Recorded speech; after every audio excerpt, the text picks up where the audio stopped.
Resolute Exposure is a social media platform. Almost all content on Resolute Exposure is created by citizen journalists.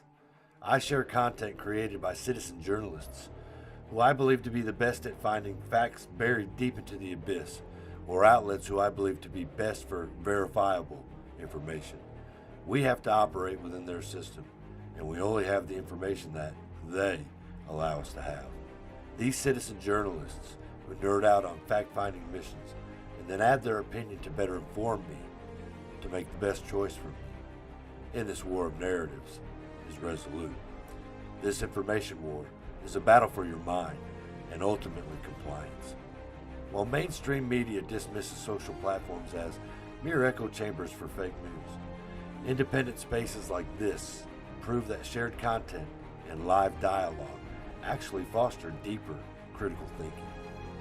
So, I am excited to share the content in hopes you'll turn off mainstream media, who I believe is just a version of entertainment. So again, welcome to Resolute Exposure.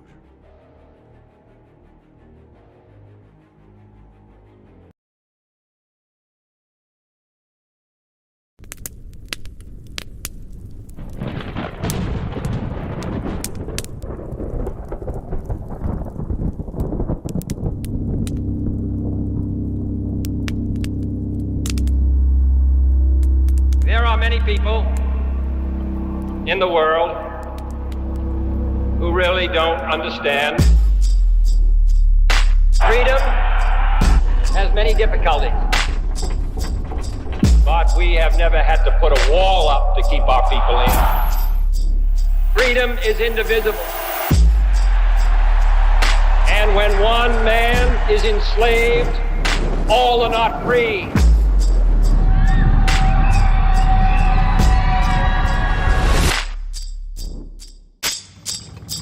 Modern war has become a struggle for men's minds as well as for their bodies. Today we face an enemy who spends enormous sums of money and manpower all over the globe in an attempt to subvert the thinking of the people of the free world, to confuse, divide, and ultimately to subjugate. It is a contest unlike any we have ever faced in our history as a nation. Contest for the minds and hearts of people around the world, all people. When power corrupts, poetry cleanses. We must never forget that art is not a form of propaganda. It is a form of truth.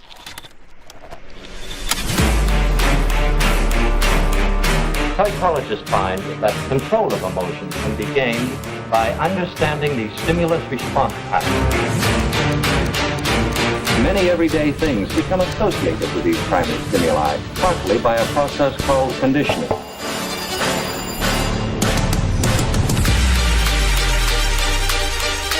It's a strange, shadowy world. The doctored photograph, the misquotation, the insinuation, and the lie.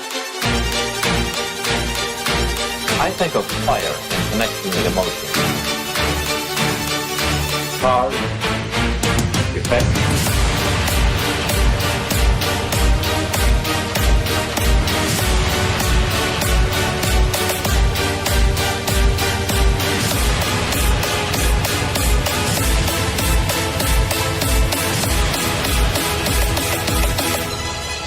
You've got to get a hold of yourself.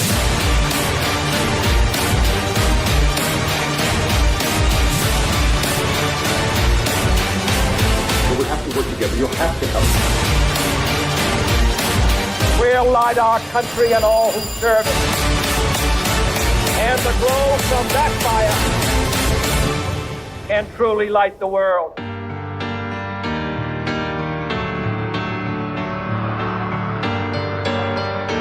Yes, in modern warfare, our military leaders are finding that words and ideas are highly effective weapons. The views and opinions expressed in this podcast are those of the individual speakers and do not necessarily reflect the views of the host, producers, or any affiliated organization. This podcast may include sensitive discussion related to topics such as child protection, abuse, and criminal behavior. The content is intended for informational, educational, and awareness purposes only does not constitute legal, medical, or professional advice. Any reference to individuals, cases, or events are based on personal perspective, professional experience, or publicly available information and should not be interpreted as statements of fact regarding any specific person or situation.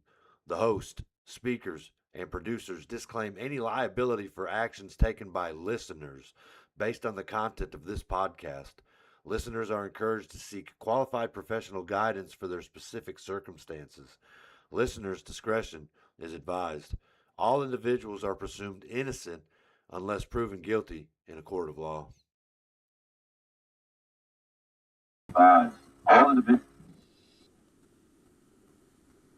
All right, guys, welcome to Blount County Breakdown on Tuesday evening.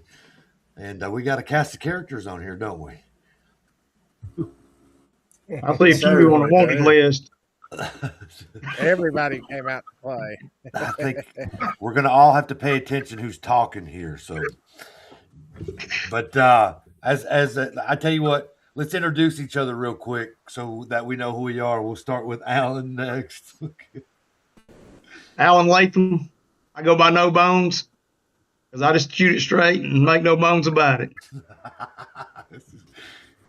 Matt.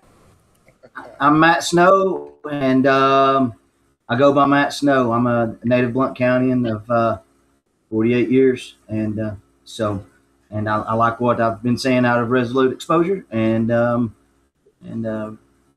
wanting to help the citizens of Blount County, so I wanted to jump on. All right, thank you. Scrappy Dog. Hey, Jeff Goins here. A long time born but raised out west.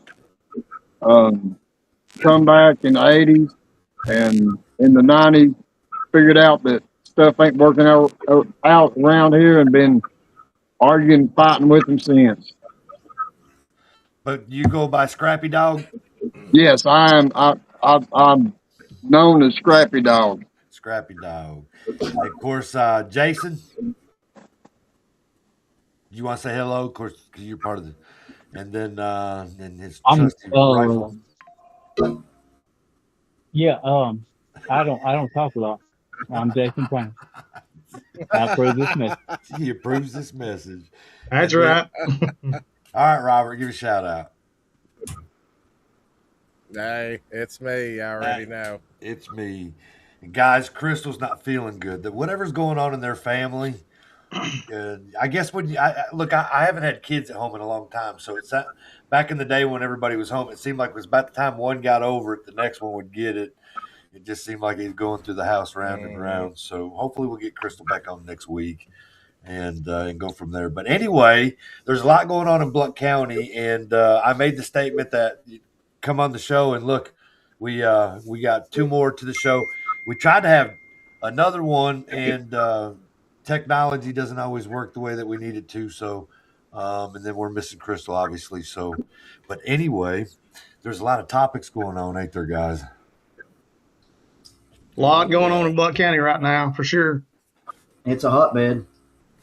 It is a hotbed, especially with the Pellissippi Parkway extension and then the AI. Hey, did you guys see where Blount Partnership came out?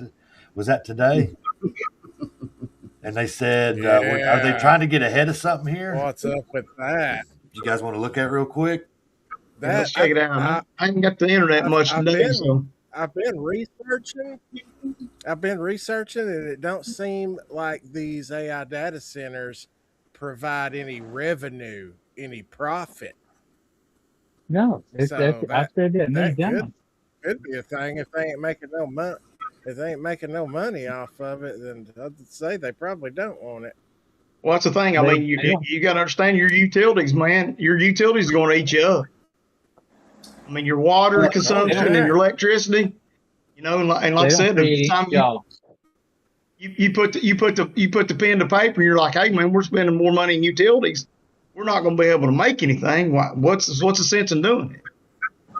Like the flock cameras, brother. It's all about gaining data, getting information, and then they sell that information to local and government officials. So That's right where there, the money guys, comes it from. looks like that's a picture. I think that's what the South, is that the South, the site there? That's Southland. Gosh darn it. Mm-hmm. Thank you, South Platte. Yeah, but it says, look, Blount Partnership stands against the AI data center development in Blount County, and that's their little logo down there. Now, I got wind about it, about Blount Partnership was not for the AI data center, but I didn't necessarily believe it until now. Do you guys believe this? I Well, read a comment today that makes me believe it because of what special interest they could have in it. Someone in another comment section on WATE pointed out the fact that, yeah, they're against it because then they can't push to their developer friends that's going to develop neighborhoods and everything, other industrial sites and whatnot, where they would rake in money off the real estate side. So it makes sense, that why they would be against the data center, So let me ask you this. Nobody in the county owns that except Alcoa, right? So my thing is, what? Go ahead, Jason. I'm sorry. the South Plant. That's what y'all are talking about? Yes. Yeah.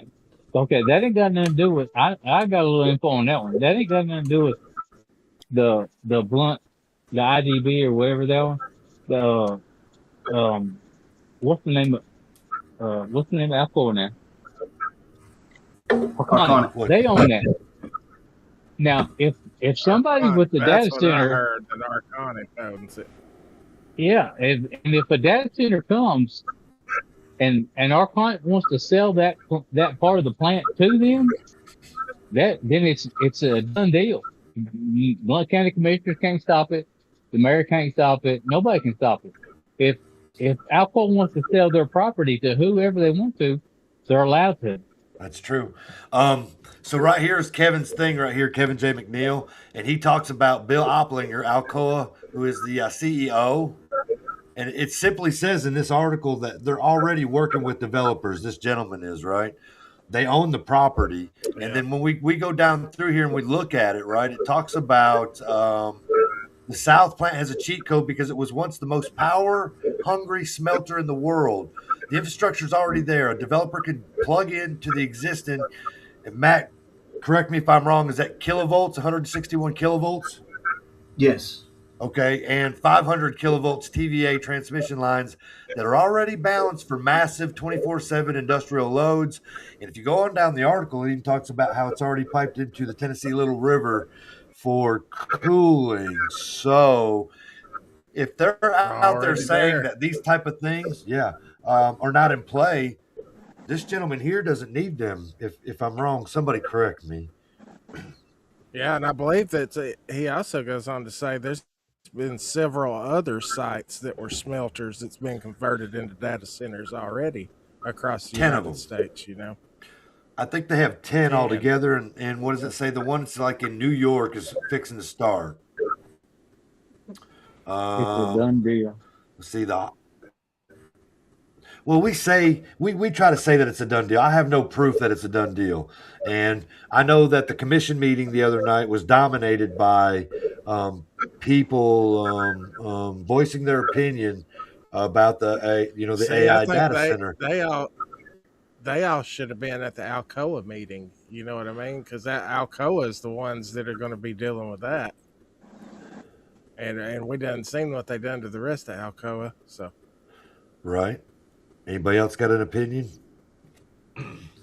Well, I mean, if you're going back to the partnership, if you think about it, I mean, if you're going to benefit some way, but you've got thousands of people in Blount County on your ass already, and you're going to benefit somehow, some way. I mean, you can always use reverse psychology. It's like, we don't want that, but I mean, if you all look back on anything that we've done in Blount County, we've left loopholes in everything that we've done. So anybody can walk into a courtroom and they're like, hey, yeah, okay. Let's take, for instance, and I don't want to change the subject, but the Parkway extension, out on Centennial Church Road, they shut down a development, 60 house subdivision. Well, they took them to court, and there were so many loopholes they left open that it passed. You know what I'm saying? They won the lawsuit. Right. So I mean, like I said, I just tell you, yeah, I can come out against something, but deep down, if I think that's going to benefit me, and there's nothing anybody can do about it, you know what I mean? Yeah, we were against it. We were against it, you know? So think of that too. Anybody else? Scrappy, you got anything to say?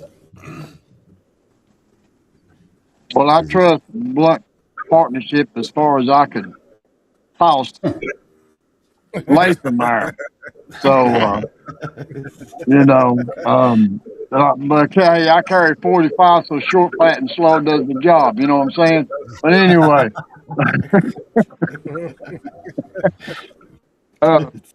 I'm in the thought that it don't matter what Blount Partnership says. Alcoa or Arconic, which is no longer owned by the American corporation, but by a Chinese corporation now. And they can, if they sell it to a data processing center, we're going to have a data processing center on site. And you know. Let's see, what does it say right here? But there's nothing else they can do with the property because it's contaminated anyway. Okay. Matt, do you have something about that? I saw.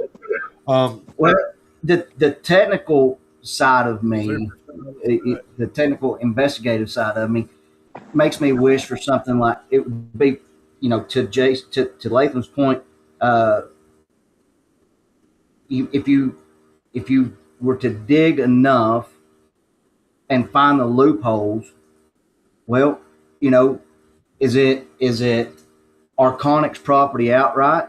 Was there any kind of crazy legal jargon that was in the sale? Is there any state, local, federal governments involved over the years? Being a part of the purchase of that land years ago in its inception. I mean, you know, digging deep and finding the technicalities, which, you know, right. You just kind of wonder if there's any lawyers out there anymore that act ethically, that would actually be interested in something like that, you know, and do that type of homework. So he does say in early 26, Alcoa Corp CEO Bill Oplinger confirmed a radical pivot. The company is actively marketing 10 shuttered industrial sites to data center developers with the goal of generating up to $1 billion in sales. And then he cites the sources. I'm pretty sure Arconic doesn't have anything in this. It's just an Alcoa deal. My opinion. Yeah.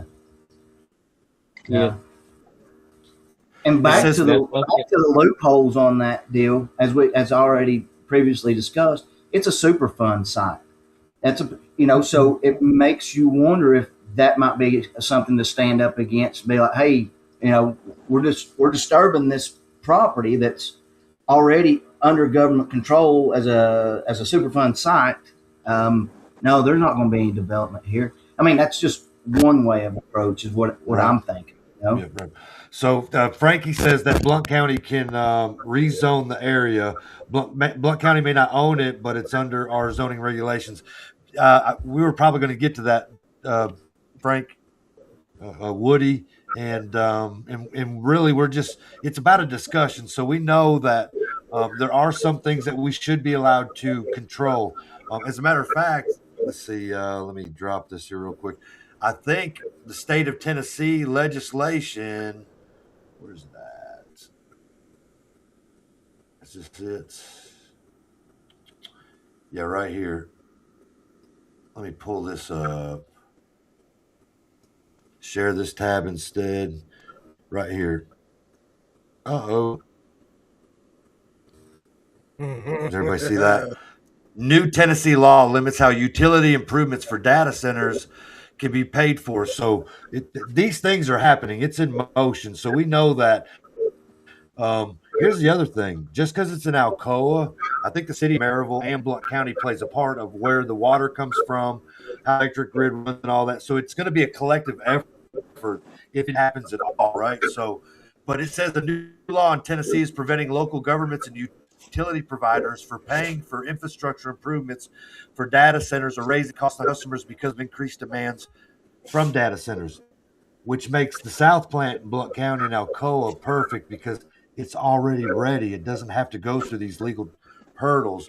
Earlier this month, the Tennessee General Assembly passed House Bill 1847, Senate Bill 2128, which prohibits county now or metropolitan governments as well as incorporated cities, towns, or electrical utility providers from paying for or absorbing the cost of electrical infrastructure that solely serves a data center. What do you guys think about that?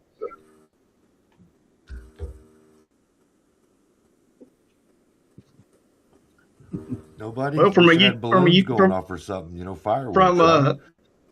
From a utility standpoint, I mean, if you look at all the upgrades and everything that we've done utility wise, I mean, especially water. If you look around the water infrastructure that we've done, and me being an old utility guy,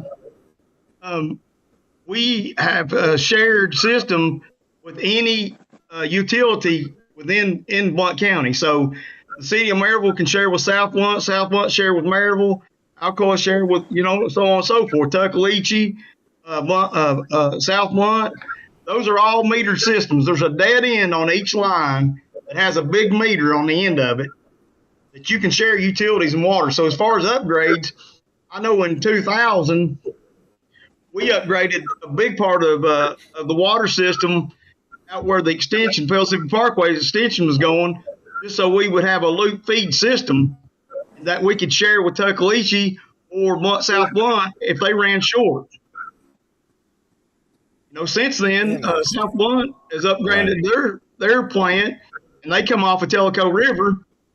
So all the water that's distributed through South Blount Utilities, it comes from Tellico. So all the systems join in case something were to happen, and we would have to buy water from South Blount or Alcoa or wherever. So those are all metered at dead end lines, or I say dead end, where the city cuts off.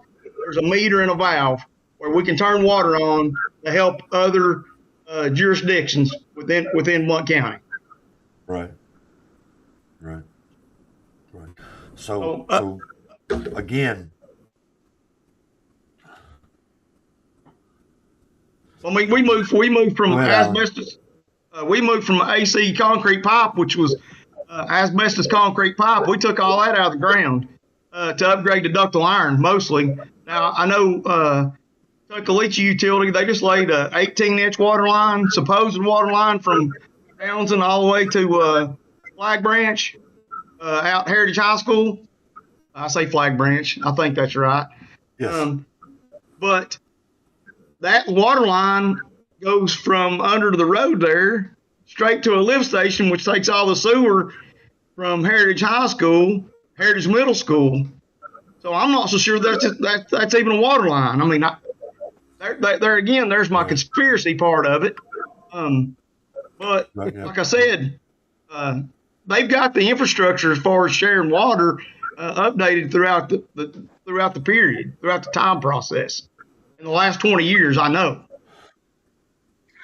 So the water, so the infrastructure for the power, it's there according to the op-ed from Kevin J. McNeil. I'm not exactly sure what it requires. And again, this is all hypothetical, and I don't know. Let's see. Beth Daniel Clark says, I thought the data centers had to be zoned industrial, and that might be true. I know that all these committees or commissions are going to have to come together and figure it out. Again, this is hypothetical, right? So, but these hypotheticals have brought this up to the forefront because, again, at the commission meeting the other day, the topic of conversation was the AI data centers. It wasn't even the Pellissippi Parkway extension. Right. But I mean, go ahead. I'm sorry. Oh, you was talking about loopholes, man. I seen a good one how they're fighting a lot of these AI data centers in small towns. So supposedly they fall under Homeland Security regulations, and it says anything digital like that having to do with national security can't contain any parts made from China. Yep, I saw that too. So that's been they've actually had success, fighting them and stopping them just with that loophole right there. Now, how long that'll last, I don't know. Well, and then couple that, Robert, with just like we was talking about, some of the purchasers of Arconic are Chinese companies. It seems like there's a conflict of interest right there in and of itself. Absolutely. Yeah. But I think if I'm not mistaken, is that property not owned by an American property? The business is owned by a Chinese subsidiary. I'm not 100% sure, but you saw the vote with the extension in Alcoa. I think it was a 6-0 vote to give the money. What's going to be the vote if all they got to do is bring a vote to make that industrial? And for all practical purposes, it's already industrial. Right. Well, I can promise you this: all the generators and all the transformers and every piece of electrical equipment that is sitting on the property is owned by, or it has Chinese parts in it anyway. Because all our transformers and all that comes from China. Mm-hmm. In every single power station that we have in the United States.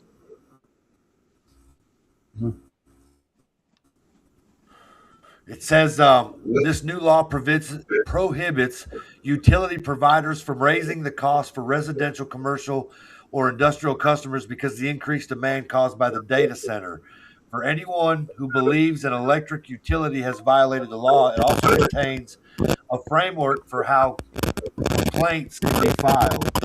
So they set up a way to make sure that if you think something's carrying on, and you could file a complaint, I guess, so that it'll be looked into. It says complaints against an electric cooperative or public electric utility should be filed with the Tennessee Public Utility Commissions, while complaint against electric utilities that are county, municipal, or metropolitan owned and provide electric services to the public should be filled with the utilities governing board. So I guess Alcoa, Maryville, or whoever, correct? Right. It says this is a loophole. There is a loophole to allow utility companies to reimburse data center owners or operators for cost of electrical infrastructure. However, that only applies if the reimbursement is made in accordance with utility standard policies and procedures. The policy and procedures apply to customers receiving comparable service from the utility. The policy and procedures are not exclusively applicable to data centers. The policies and procedures do not result in more favorable reimbursements to the data center than other customers receiving comparable services, and the reimbursement does not cause existing customers to incur a rate increase. So are they going far enough, do you think? I mean, did they put in the safeguards there to make sure that if they did want to build a data center in your community, that they weren't going to charge the residents for that? And if it was to be built, then they rely on their own financial means to make all that happen, and none of this is supposed to be tied into residential, commercial, and electrical infrastructures. Is it enough? I don't know. If it ain't one way, it'll be another, I believe. Right. How many times have you got an astronomical electric bill and you've called them on it? So was it in February? My electric bill doubled. I don't know why. When I called them, I didn't have a real good explanation, but it did double, and then it went back down to its normal things. It was weird.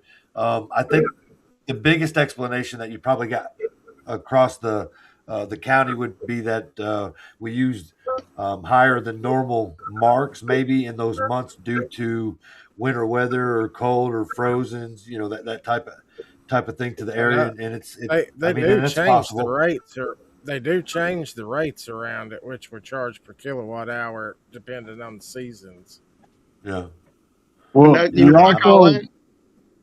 You also got to look at the fact that the smart meters, how they operate, and understand how the operation of a smart meter is. It picks. It doesn't. It ain't like the meter reader come in, checking numbers, and goes and does his thing. It takes your peak times of most power usage, and that's what you are charged for, as if you do it the whole time. So if you've got, your refrigerator kicks on, your AC, your heat unit kicks on, you run electric heat, it causes a spike. Well, that's where they rate your power at, that spike, as in a constant. Right.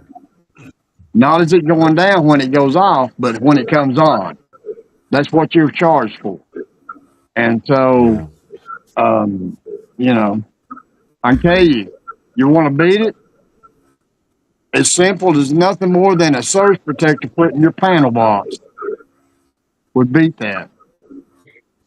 Because when a surge protector, what it does is a lightning surge protector, whenever it registers a peak power surge, it sucks it into it. And it levels your power out. So that if your house gets struck by lightning, it grabs that lightning power and doesn't send it through your whole house. That's how you beat that system. Simple as that. I never thought about that. I guess there's so many variables that play into all this, because when some of the people were talking at the commission meeting, they were talking about a lack of jobs for we'll just call it a hypothetical, because obviously the people voiced themselves enough. Now you got Blount Partnership coming out saying that they don't support that. I want to think that the commission doesn't support that. I guess time will tell. You know what I mean? And so, but it made enough noise locally that people showed up that didn't normally show up at the commission. You know what I mean? Mm-hmm. Let me put that right there. How's that? And so while I watched it on YouTube, you could see, was there 4 or 5 maybe that got up there and voiced their opinion. I know that talking to a few or a couple of the commissioners later, they really tried to make it sound like, well, they didn't make it sound like, they were saying that it wasn't supposed to be a big deal. I think they were more worried about the Pellissippi Parkway extension. I think they were more prepared for that, and sort of maybe got caught off guard about the data center, because the ones that I spoke to said that it's probably not going to happen and it's just misinformation. So, but, we got Kevin J. McNeil, who is putting out this information that shows, where the CEO of Alcoa is doing what he's doing. The CEO of Alcoa openly talks about he is, already working with developers and, that kind of thing. So the good thing about this is if it's really just hypothetical and it doesn't happen, it means that the community got out ahead of it far enough that it made some of these, I don't know, these partnerships and stuff have to come out ahead of it. You don't think so, Jason? No? Speak, man, speak. It's worth millions. It's worth millions. It's worth millions that to Alcoa. Worth millions. But it's worth millions to Alcoa. Right. I don't know that it's worth millions to the community. No, Alcoa's not going to care about the community. Yeah, well, I mean, they already sold Arconic, right? Right, and you know what about that? Arconic is owned by Apollo Global. Whatchamacallit? And I just talked about that the other day. Remember? Yes. Apollo Global also owns Life Cuts. Ain't that cool? Which is the picture people for all high schools and stuff, right? Yeah. Yeah. And the guy the CEO Mark Rowan was the one on the thing there. That's funny. It's a small world, ain't it? Crystal says that Surrounding counties have also experienced sudden utility cost surges. She saw a news article in Campbell County where many residents had $700-800 electric bills recently. Local utility companies. Woody says if local utility companies can't jack up rates, what about TVA increases? How is this going to figure into the scheme of things? And let's see. Did I have an article about TVA? Let me look real quick, Woody. That's a good question there. I saw on my newsfeed today where a woman in Kentucky was offered $26 million for her property for a data center, and she turned down. If this is true or not, I don't know, but I thought $26 million. I'd have said, you can have. Yeah. I can move away from a data center for $26 million. That'd be great.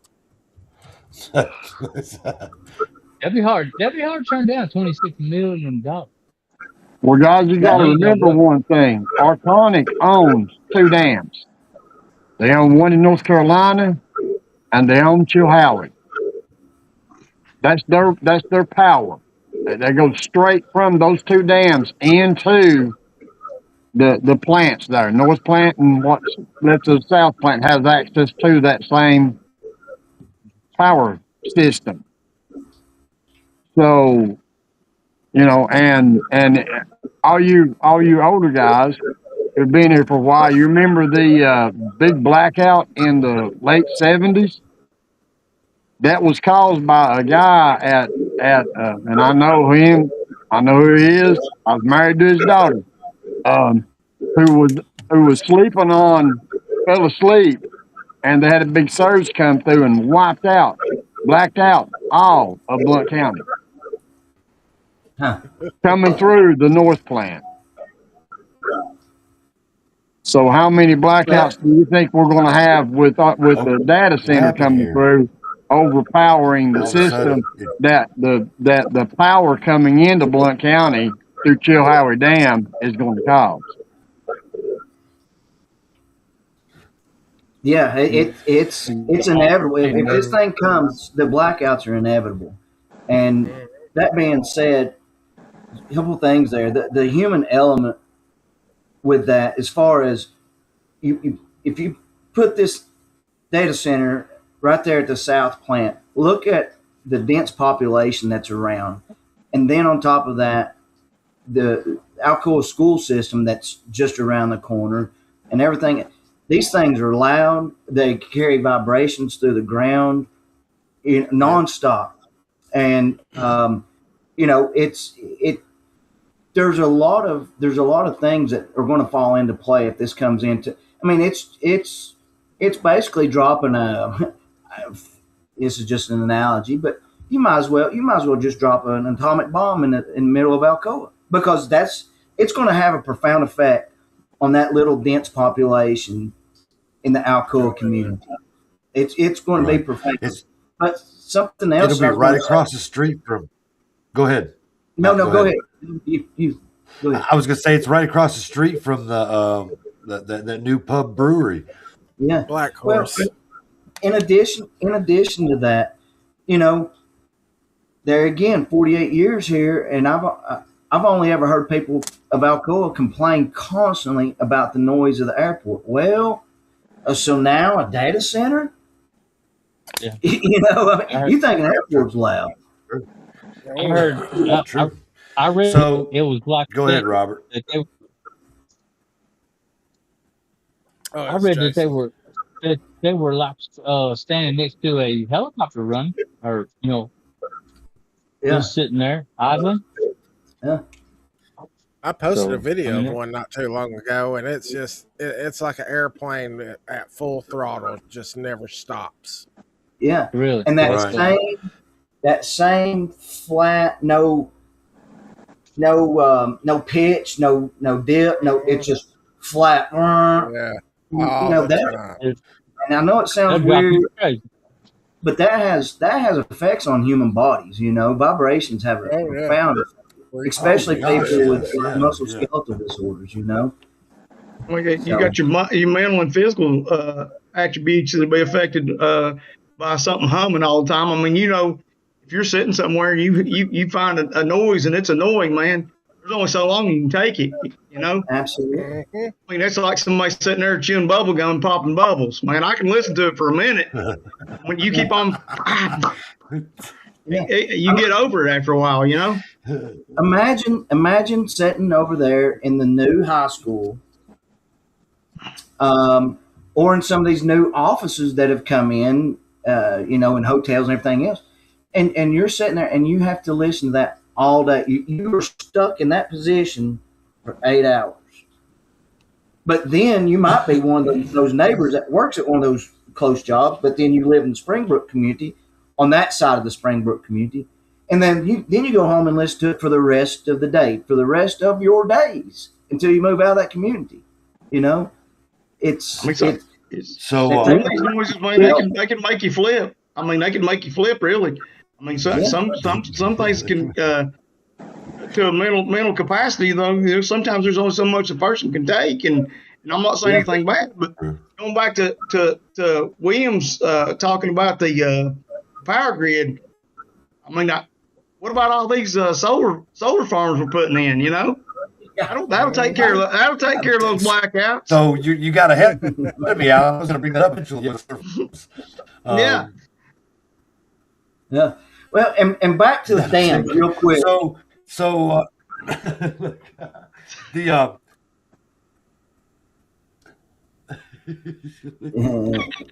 Go ahead.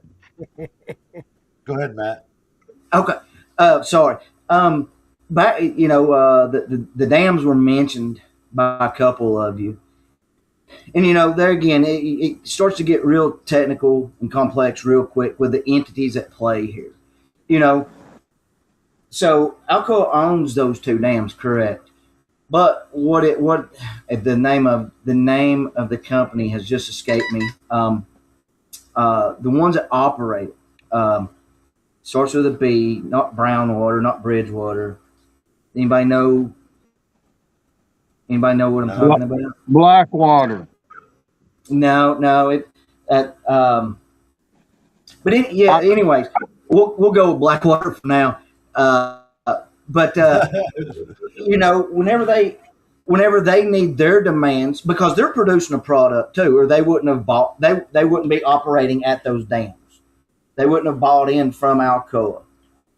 Well, okay, all of a sudden this new latest and greatest idea comes in, and it's in the form of a data center, and their product requires that they take from this other entity's product production.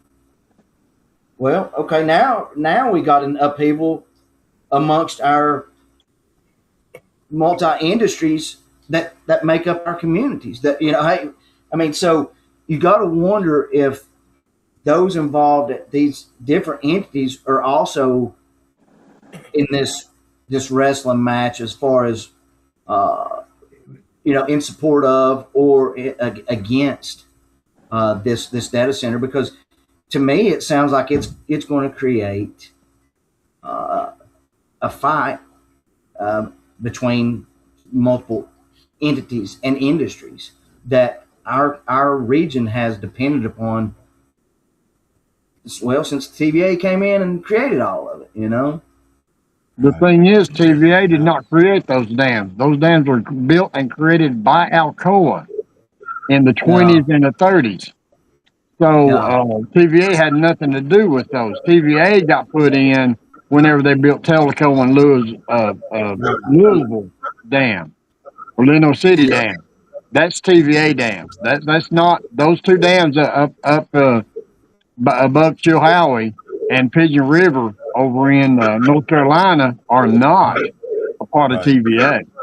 And yes, we buy TVA buys power from that dam up there in North Carolina. In fact, Monty Fritz stated it. We buy 1 in every 4 kilowatt of power from that one dam in off Pigeon River in North Carolina. Yes. I did misspeak on that. I think the name you was looking for, Matt, was Brookfield Renewable. Yeah. Brookfield. Yes, Brookfield. But it says maintenance and access. TVA periodically conducts biannual maintenance. Oh, TVA maintenances those periodically. Yeah. And then you also have you also have Fontana Dam that is right there, and which is TVA, and so the presence is there. But to is it Nathan Scrappy Dog? Is that the name? Scrappy Dog, yeah. Okay. To your point, yes, those are private dams, and so yes, owned by Alcoa for their production. Yeah. Which is also how Poco Lodge came about. But the 800-pound elephant in the room is the water usage that they're going to be using. Go ahead. And we are dealing with a situation on the Little River where they're trying to destroy all the dams coming down the Little River except for one. Mm-hmm. And that is their dam there in Rockford. Because the water that South Plant gets for cooling, guess where it comes from? Little River. Pretty amazing. Yep. And so if they they've done took out the dam in Townsend. They're dying to take out Perry's Mill, and they're going to raise the level of the water line at Rockford Dam because all that water that Perry's Mill is holding back on Little River is going to back up down there. So how much property is going to be taken out of Rockford? Basically, you're looking at the mill being shut down because the mill, the golf course. Yeah, you're looking at everything that's on that Little River right there in Rockford is going to be underwater, basically. Well, and that being said, if you back the water up and you go on upstream, look where the water plant is on Sam Houston. Is that ground going once they do create that type of a pool? Well, if you recall back about 15 years ago, we had the drought. They had to move the treatment plant line further down Little River and tie it into Rockford down there to get water supplied to Alcoa because they were the river was running so low at that time at that treatment plant there on River Road. Yeah. Hey, Scrappy Dog, Christina, and if they took the dam out, she's not aware of it in Townsend. Do you know what dam that you're talking about? It's the one up there on Tuckaleechee, by Tuckaleechee, on Little River. Supposedly they've done took it out. I've not seen. I was just through there day before yesterday. I'm not aware of all the little dams. The water plant on Sam Houston is not a go ahead, man. Water plant.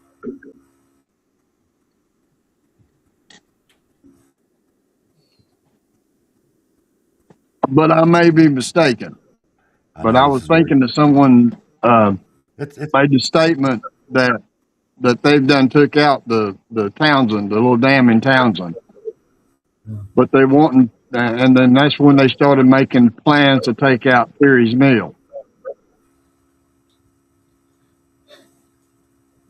And that being said, I wasn't aware there was a dam in Townsend, so that's news to me.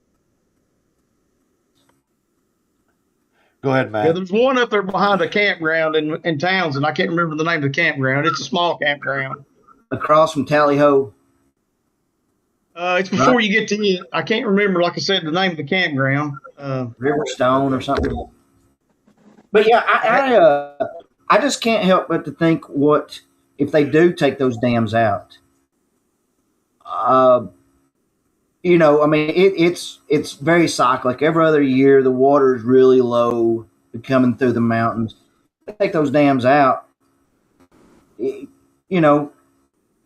I'm not trying to be a tree hugging freak, but those are going to be dry creek beds from time to time. It sounds like, if if you're not damming up the water anymore and it's free flowing, the channel's going to get a lot narrower. I'll tell you. I mean, and I know firsthand from when I worked there.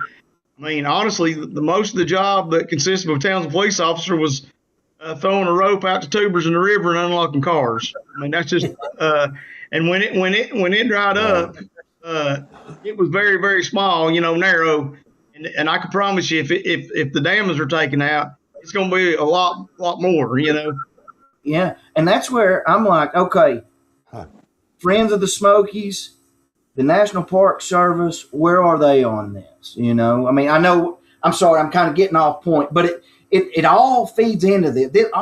There's so much going on in Blount County that's like none of this, the end game, just it looks like it's leading to straight catastrophe, Yeah, but so let's think about this, okay? And then I'm not. Woody said the same thing. I was just repeating what was in the comments. Woody says Chilhowie, Calderwood, and Chio dams are all owned by Brookfield and Smoky Mountain Hydropower. So it's just somebody else that's correct, not correcting, but fact checking, because that's what we need to do anyway. Mm-hmm. Yeah. Go on, guy.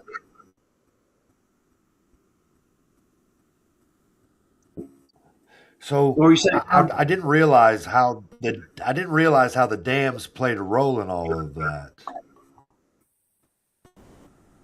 Yeah, and here's what's crazy. The talks about these dams have been going on for several years now. Well, the data centers have just become part of the conversation in the last month around here. It seems like, and so for this whole time I've been like, okay, what? Why are they trying to? I mean, like the thing about it is this: we just had a primary election, okay? There were some things that went on in that election, that people, conspiracy think and this and that and things like that. And then we went from that to, hey, let's take the eyes and the focus off that. Let's talk about the Pellissippi Parkway extension. Bam. And then, hey, this could go out. Hey, man, what about these data centers? Bam.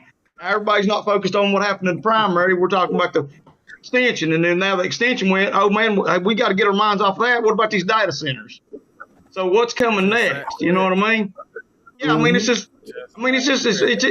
local politics, man. It's as big as national politics. So if we can do this, what can we do to take our mind off of that? What can we break on it? You see what I'm saying? So, yep. I mean, there's always a way of, hey, man, let's throw something. Are we doing a good job of making sure that we take?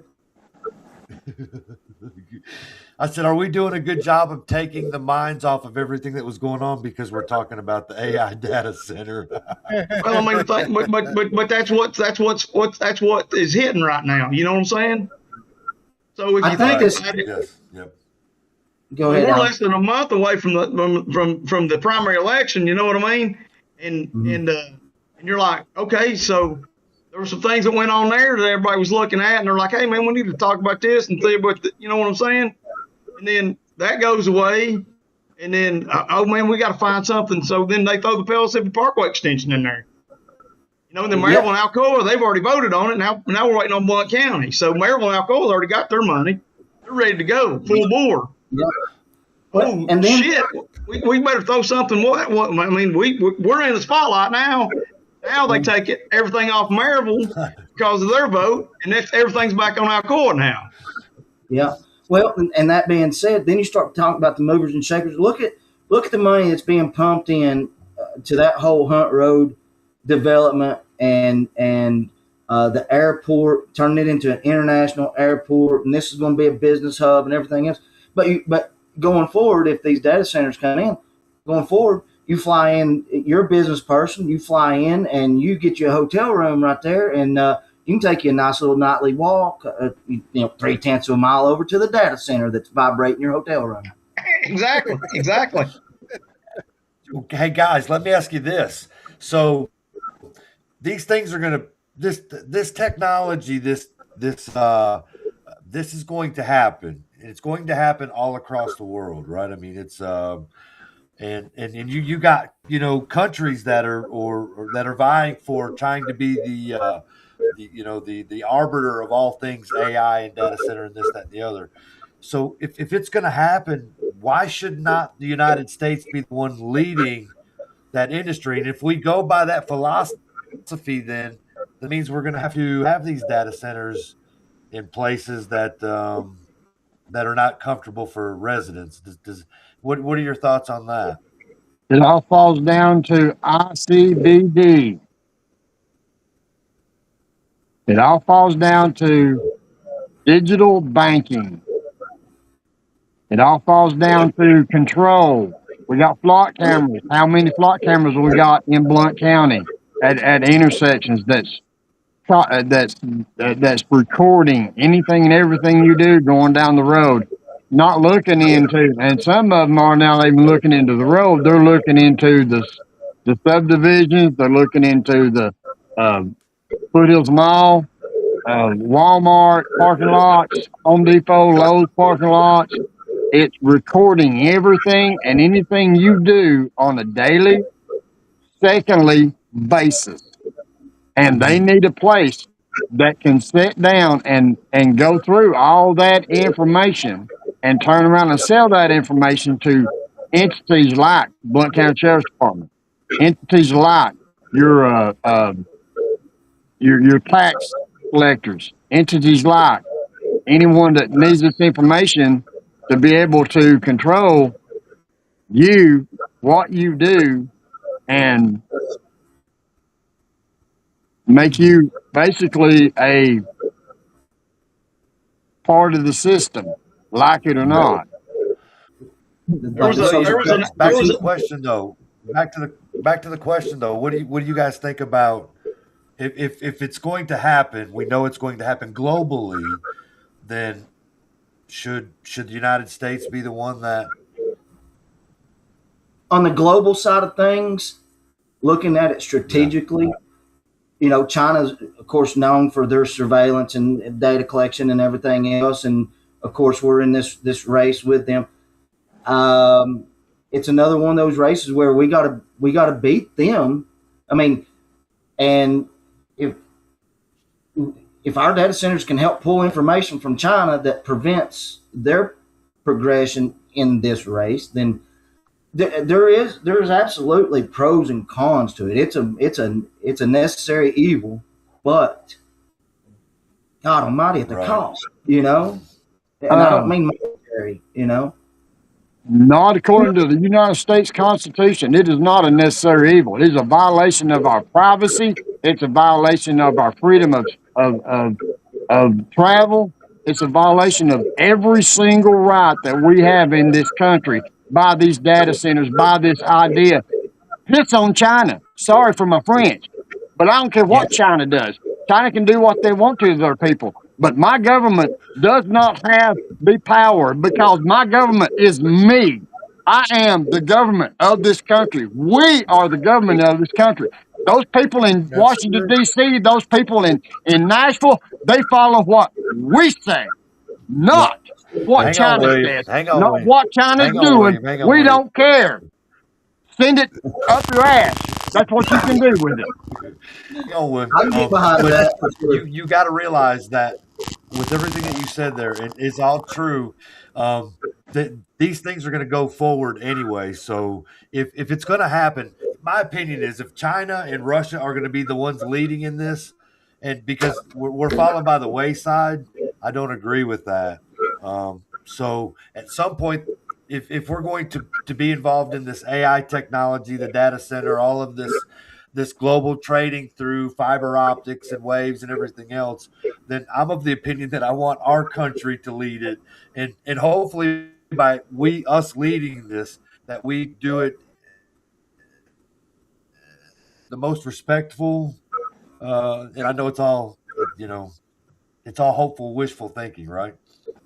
Well, then we, the people, better take a big hold of those people in the government and make them understand that it's we who runs this country, and it's going to be our decision on what is being said, what is going to be data processed, and how it's going to be data processed. Otherwise, you might as well crawl into a hole, put covers over your head, and stick your ass up in the air because you're going to get a big 12-inch one right straight up it by the government that we have now. Hey, you like the Yeah, government? I mean, that's what we're talking about. You know what I mean? Go ahead, Matt. I was just asking old Scrappy Dog there if he likes our government. Yeah, tell us how you. You really can tell feel. I just love what they call our government now. Hey guys, But my government belongs where I live at on my little piece of property. Come play is all I can say. Come play. And I wish I had my camera because, brother, I'd love to pull my 30 blackout out and let you see it. So last week they were talking about these. All right, William, back to topic. So last week I saw a couple news articles. There's doing a big deal out in Middle Tennessee about the flock cameras and the data centers and who's overseeing the overseers. So that's one of the biggest concerns I've got. Who's watching over the people that's watching over the over? You know? Yeah. Who's gatekeeping the gatekeepers? So that's what they're doing, a big series out in West Tennessee, one of the affiliates of WVLT, I think, news, and they had a pretty good series going. Of course, they've just done the first interviews to start with, and so and they interviewed a guy that's over flock, and they're talking about the data centers. They're like, hey, who's overseeing you all? Who's watching you do what you all do? I mean, you all are watching everything else that's going on. But who's responsible for what you all do? So there's the problem. We don't know who's over who. And that's a big concern that I've got.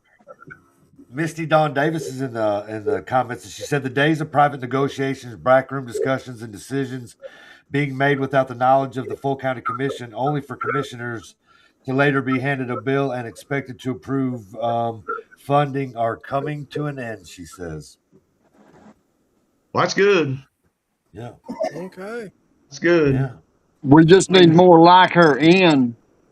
Absolutely, and the thing about it is this: when you do things like that, we got to close those loopholes, because when they take those folks to court, there can't be one avenue or one door open that they could sneak in the back. All right. And I think Misty Dawn Davis is a stand-up lady, so that's my big concern is what about these others, that we don't know.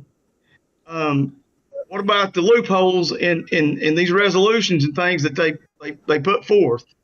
And I've got some things from people on, some different councils, not the county commission, but that their concern is hey, we bring these resolutions and we do these things, but we don't close all the loopholes. So that way it looks like, hey, we did all we can do, man. We got beat in court, man. I'm sorry. We did everything in our power, but they didn't close those loopholes where they could walk into court and win. Well, that's another place that we need to take control of is our courts, because our courts are not civil courts. Yeah. Our courts. Go ahead. Our courts are not civil. Our courts are admiral, and there's a whole lot of mess that could be done. We are a corporation. We're not a country no more. Until we get our country back and destroy the corporation that has took our country over, nothing you can do in the courts is going to stop. Hey, William, we need to do that on Thursday, you and me, because I like that topic. You know what I'm saying? We can do it. Oh, yes. But hey, let me hang on real quick, man. I want to read a little of this TVA and shut it out, because it was what Woody asked about. It was a discussion about Tuesday. TVA shared a letter with 6 News that sent to local power companies in February to begin a rate-changing process. The utility provider explained that it has continued to have frequent discussions with those local power companies and other customers about proposed changes, and TVA will be proposing actions for implementation to its board of directors in August at the earliest. So There'd be an increased power demand of 11,000 megawatts per that company you guys just talked about. Which means our power is going to go up. So Frankie Woody was correct on that. Hey, look, let's give a shout out. We got Crystal in there, Misty Dawn Davis, Christine Delaney, James Richard, Catherine Lynn Smith, Frankie Woody. Let's keep going. Matt seems to be doing a fantastic job keeping up with the chat. I'm liking that.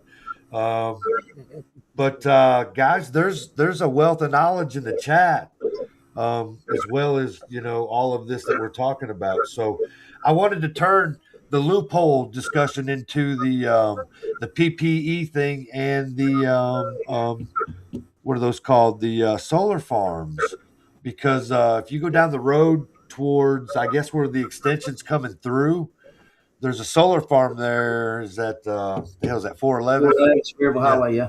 Yeah, right there. I think it's owned by Sugar Land or something else. Well, let me double check that. So until I moved on this end of town, because it was in Misty's district, and now I'm in Roy Hoot's district. So I never realized. I never realized that farm was there. That that solar farm was there. So Bob Aubin says a moratorium. Do you guys know anything about that? That's why we need a moratorium. It gives the county the time and craft for effective regulations. You heard of that? I think that solar farm is a kiss my ass to the Mississippi Parkway extension, because if you notice, you go about 100 yards away, there's the stop the Parkway extension sign. I think they put that solar farm up there just to divert that extension off of their farm. The solar farm is owned by a Silicon Ranch Corporation, whoever they are. Out of where? Yeah, but the property is the same property that put up that sign there to stop the Mississippi extension. The Silicon Ranch Corporation is based out of Nashville, Tennessee. Okay.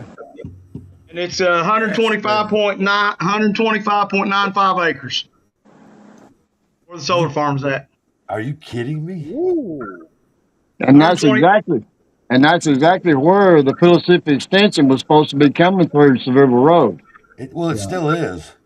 Yeah, but it's going to be further down because they can't come across that solar farm. You got several plots of property out there owned by different groups, and some of them come up as multiple owners. So when it comes up as a multiple owner, it doesn't tell exactly who it is or where that tax bill goes to. See what I'm saying? So I know the Mississippi Parkway extension. I talked to somebody. My uncle was a purchasing agent for TDOT for years, and he's been retired probably 15 years now, or maybe more.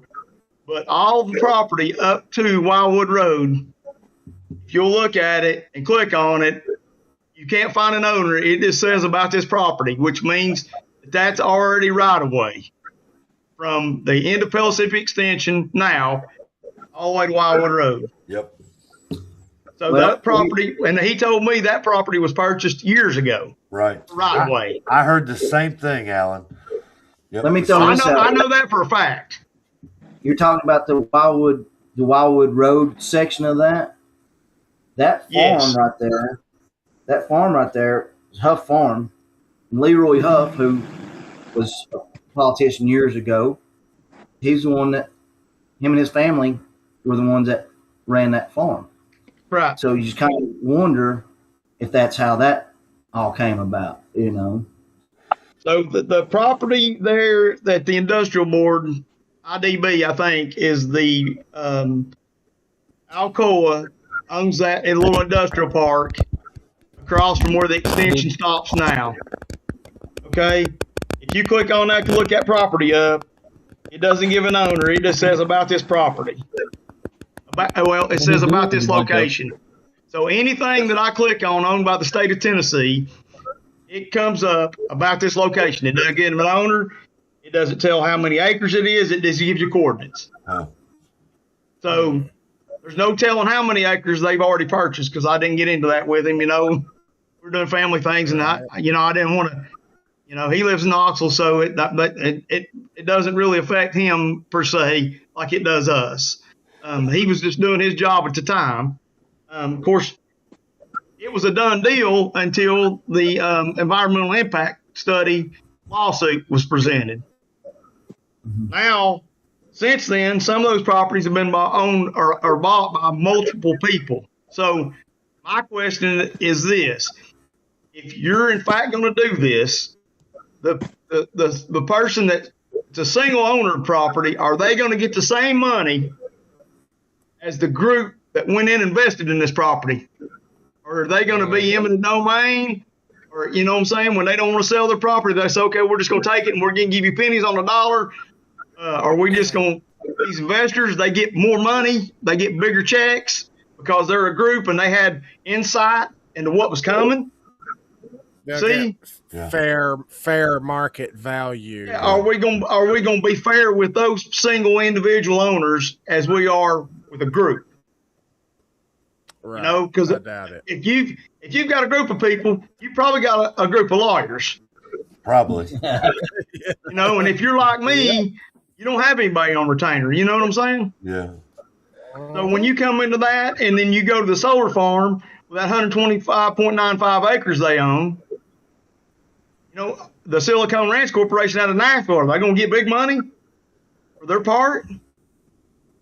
That's a good question. Coming through there. Right. That's a good question. See, the same thing with, was it Kensington Place or Payne Mobile Home Park?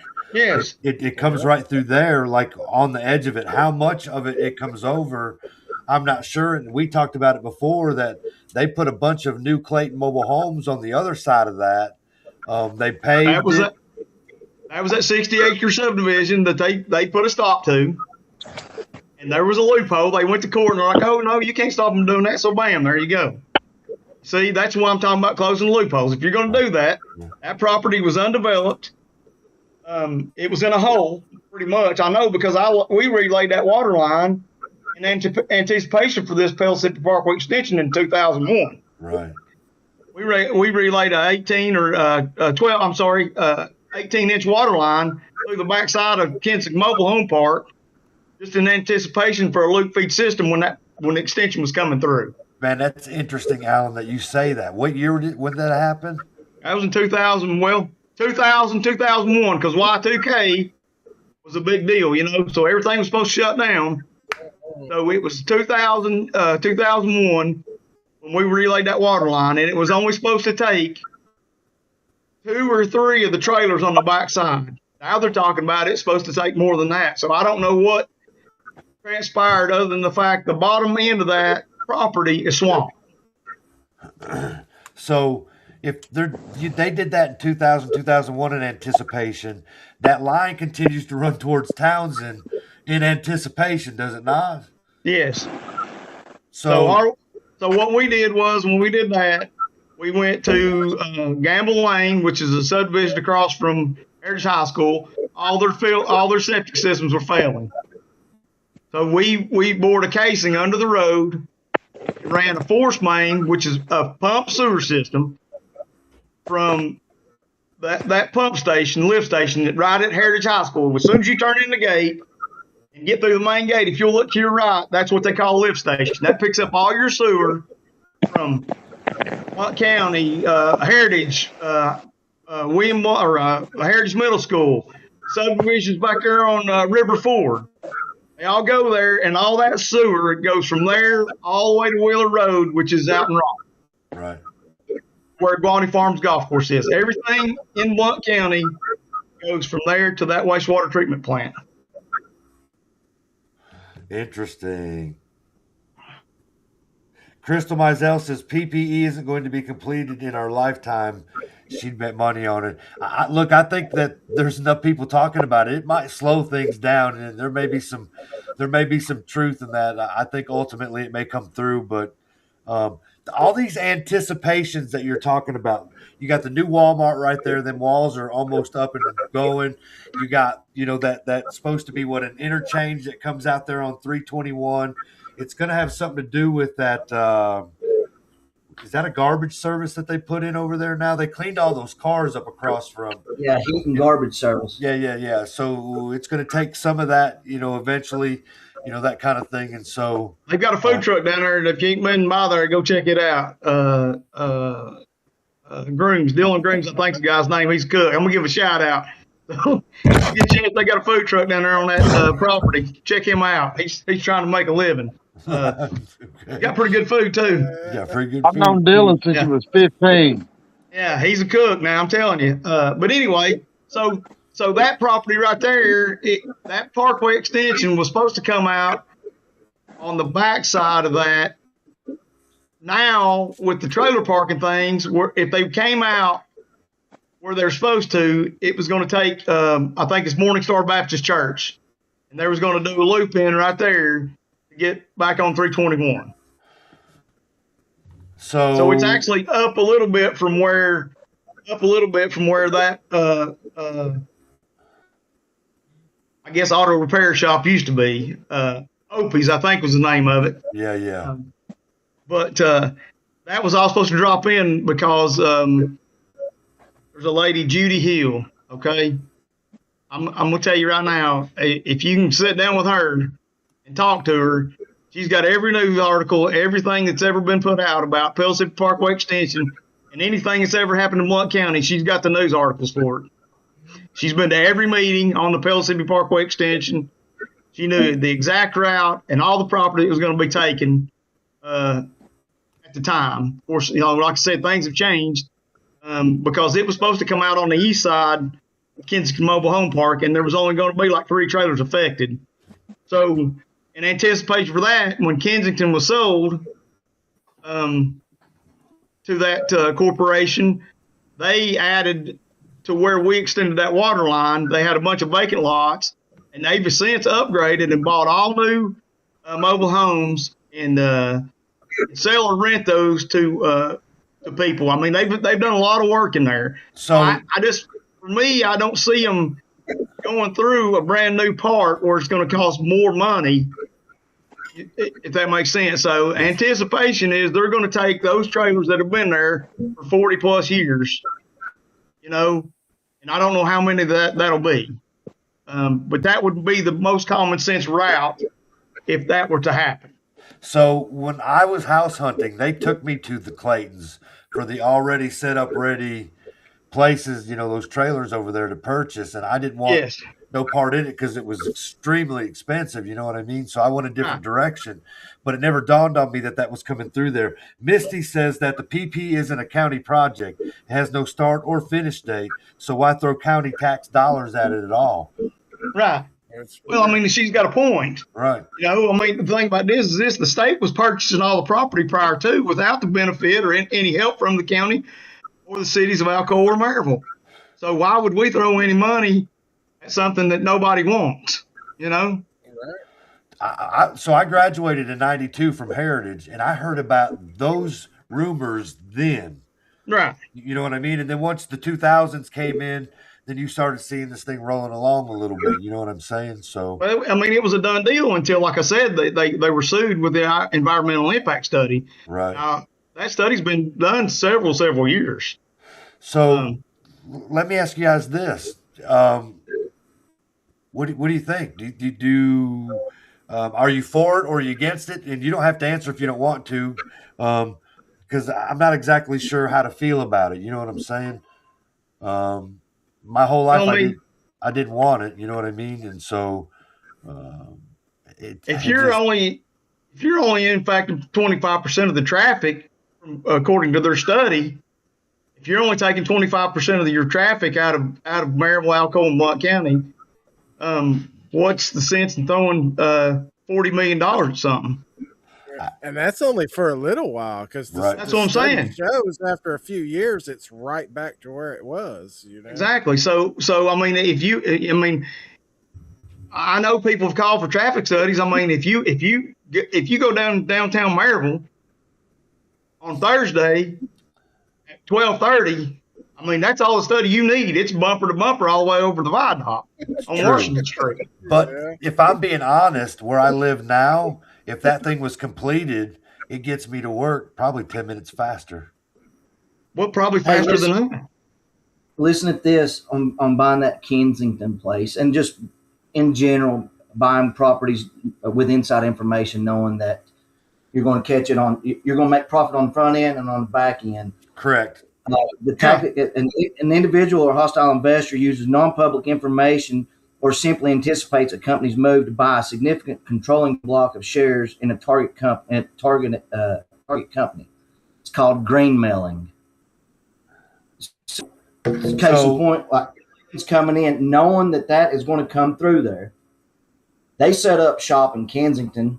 They're making money in the meantime, but knowing they're going to be approached to be bought out and make money on the back end as well.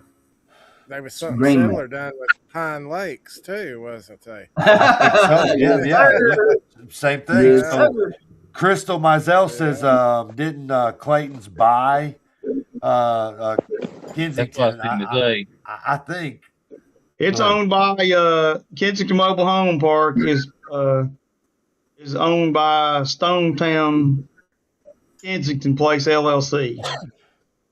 But it's odd though, Alan. It's odd though. There is a crap ton of brand new 3-bedroom trailers. It's got a nice concrete pad. It's got a shed. They want $650 for the lot plus the mortgage payment on that thing.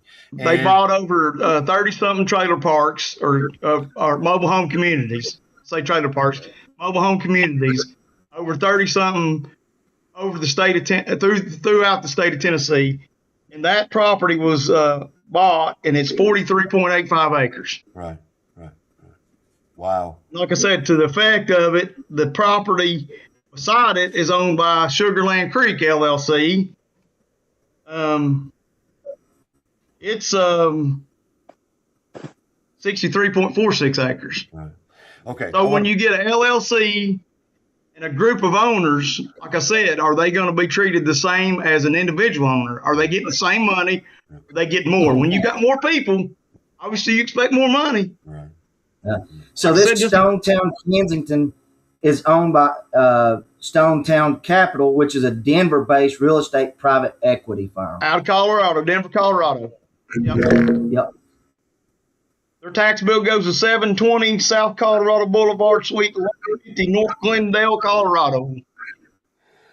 So, and you just wonder who the players are in there. Okay, guys, can I pause this for a second? Oh, yeah. Yes, sir. So the discussion tonight's been awesome. All the insight, the fact checking, and then you got the chat doing the same thing.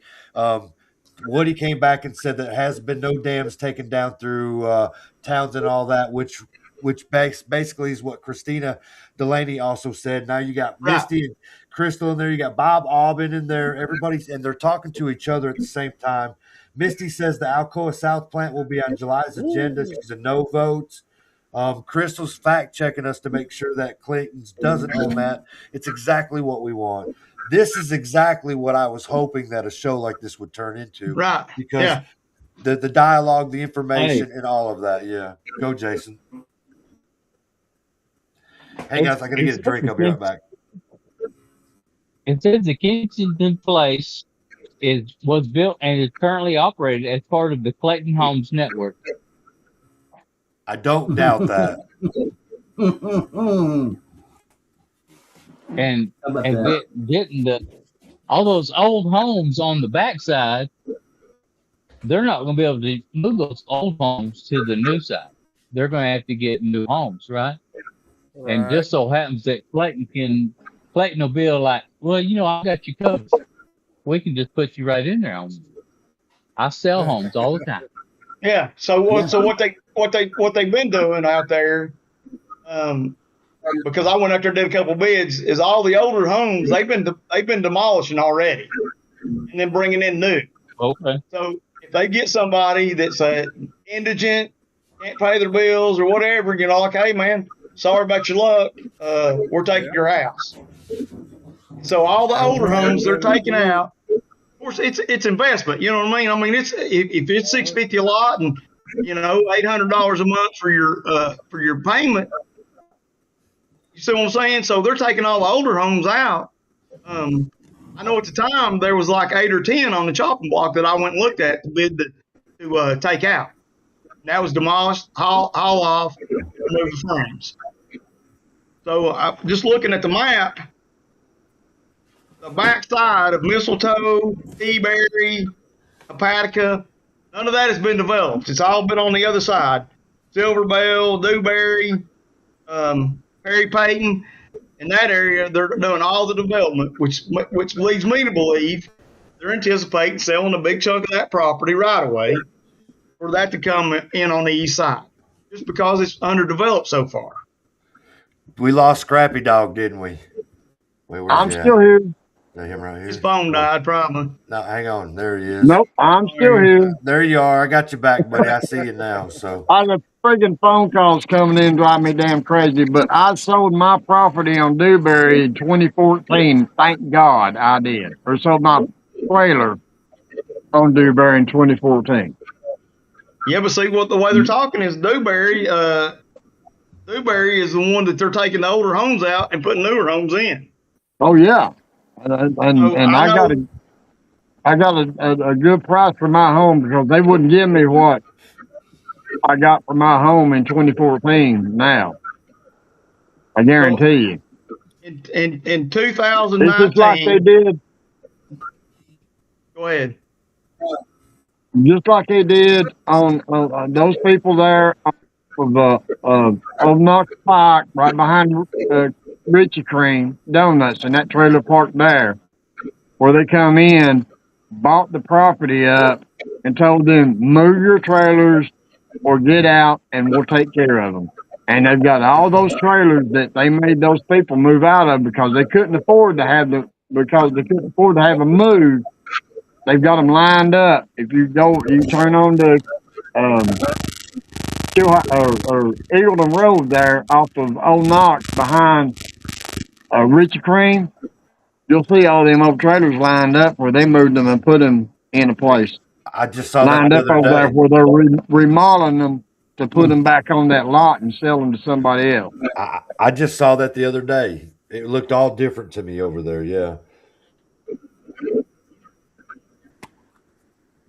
So Crystal says that was it Karen Communities? I can't read it. Let me get my glasses on. It's CAIRN. Communities is under the Clayton umbrella. So Stonetown Kensington Place LLC is who it's showing the owner of Kensington Mobile Home Park. Stonetown Kensington Place LLC. Yeah, she says Clayton, Berkshire. Yep. Yep. Right. But it's part of the Can Clayton somebody, network. if anybody's interested, go ahead. If anybody's interested, just because we're finding out the investment groups involved, because of course Clayton is involved with so many of these investment groups. Several years ago, myself and my ex-girlfriend were looking on GIS at property over in Tallahassee and stumbled across the fact that there was this one investment group that had bought up a lot of property all the way down 129 through Tallahassee.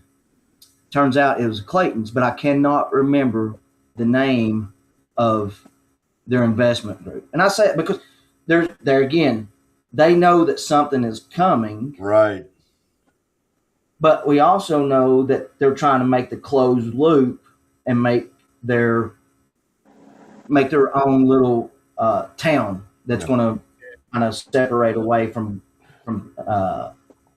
they're trying to turn Townsend into their own Telluride, Colorado. Right. And that's information that came straight out of Blackberry. Straight out from, I used to work there, and it's straight out of Blackberry. So it's that would enclose the backside of the Smokies, and then over to 321, Blackberry Mountain, both properties, Townsend, to make their complete loop. Yeah, and the southern I know loop. I'm kind of getting off point, but since we're looking into these various investment groups that they're in, if anybody is privy on GIS and want to look at that and see what they find to confirm. All I can say is you're looking at Donald Trump's mentor. and now he made his billions. Who's that? Jim Clayton. Because I'm still broke. Jim Clayton wrote that book, and Donald Trump has been following it.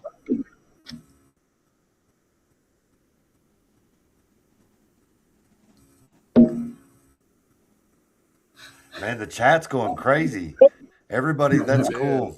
I'm really enjoying that, man. That I would rather be right or close to right than wrong, and all about correct and whatever. You know what I'm saying? So I appreciate everybody talking in there and carrying on. So I don't know how much more you guys want to carry on with the discussion. Well, one step further on this Clayton thing and everything about it, and not just Clayton's, but their players that are in it with them. And I can't help personally to always come back to, we don't want rapists in our communities. We we have laws against pedos. They can only be so close to schools and churches, and all these things. We don't want murderers in our communities. Yet we celebrate the people like Clayton's that are doing this kind of stuff to our communities. And it's like, how does this get stopped? Who steps up? Where do the audits, investigations begin? That type of stuff. And I know I'm going again kind of away, but this has been something that I've paid close attention to for years with them, and they've got their talons dug in some deep now. There's no reversing it, Right. Yeah. But it just why do we celebrate these scallywags? The Haslams have already been busted for their illegal operations on the fuel refund. They're telling us they're showing us who they are. Yes. But the community celebrates it. Well, we need to get our grand jury back. We need to just basically say we need our grand jury, and we need to have our militia put back into position to where it's supposed to be at, and that's we the people. We're the ones that are the law enforcement under Article 1, Section 8, chapters 15 to 18. We are the militia. We are the law enforcement of this country, and we need to take it back. And then we can get the grand jury to indict these scallywags, as you call them. I have another word for them, but we're on public talk. And then the militia go out and we take care of them. We don't need police officers out here writing tickets for speeding tickets. We don't need the sheriff officers being tax collectors, because that's what they are doing. They are being forced to be tax collectors in this county, not being law enforcement. And then when they do get law enforcement, they go in front of I'm going into it right now, brother. Sorry. Admiralty Court. But you're on the wrong show, Bill. I know I'm on the wrong show, brother, but I'm sorry, but it's the truth. It's the truth, and the truth cannot be stopped. And people need to learn this. They need to understand this. This is how it's supposed to be done. But until it's done this way, we're going to continue to have these scallywags and split tails doing it. Bill, Thursday show. The national stuff like that, the constitutional stuff, and I'm with you, man. You and I can have good discussions like that. You know what I mean? But when we try to keep it to Blount County on this. Well, it's still Blount County. It's still Blount County's problem, because this is where it starts. It starts here. Until we can get it here, it's not going to go nowhere. And until other counties get it there, it's not going to go nowhere. It's here that it has to start. It has to start in our community, and it has to start now. Because if we don't start it now, going crazy there, Scrappy Dog. Everybody likes what you're saying. We just got to do it on Thursday. You come on with me on Thursday. And you're right. You're right. It is passionate. It all pertains to everything, and in the whole scheme of things. You know what I mean? So, but for sure. Right. I got a question. What's that, Jason? what the ID is IDB. They owned a bunch of that property that the extension is going through. Did they purchase that property with our tax dollars that the county give to them? I mean, I think that's weird. You talking about the IDB, like the Industrial Developmental Board? Yeah, they own a bunch of that property. Right. I don't know. You're talking about where the PPE's going through? Yeah. I mean, that's kind of a slap in the face if we give them the money and they bought the land for it to go through. Kind of that's a slap in the face. I mean, that's what they was wanting that $5 million for, wasn't it? Well, actually, it was 10. We was putting in 5, and then 3 something from Maryville and 2 something from Alcoa, 10 million altogether. But it was for land acquisition, wasn't it? Like Well, they just turn right evidently around they've and been give trying it for a right back while. to theirself. I don't know. Anybody else know? Alan, Matt, you know? I'm sorry, I missed it. I was looking at another piece of property that Arconic owns off Patrick Avenue. Huh. What was the question? They was wanting that 5 million, 10 million with Alcoa and Maryville for land acquisition for the PPE, right? Right. Well, I think part of that property that's right away goes through is part owned by IDB. Right. That's what we was talking about. They was wanting the money from us for land acquisition to turn around and give it to them because they own the property. Well, I mean, if the thing about it is, if they own that property, then the state of Tennessee will make them a proposal, okay? But if they've got other areas, you know what I'm saying? So, like, if that $5 million, I think, was to go to individuals. Does that make sense? So, like, they're trying to buy out the common people with county money, which doesn't make sense to me. I mean, the thing about it is this. I mean, would you rather have me, my commissioner, be happy with them? They fought for me, or pissed off because they took my tax money and condemned or took my property? You see what I'm saying? So I think, you know, the commission is doing the right thing by saying, hell, we don't want anything to do with this because, like I said, you're wanting me to take my tax money for me to take my citizens, my friends, my family property. Yeah.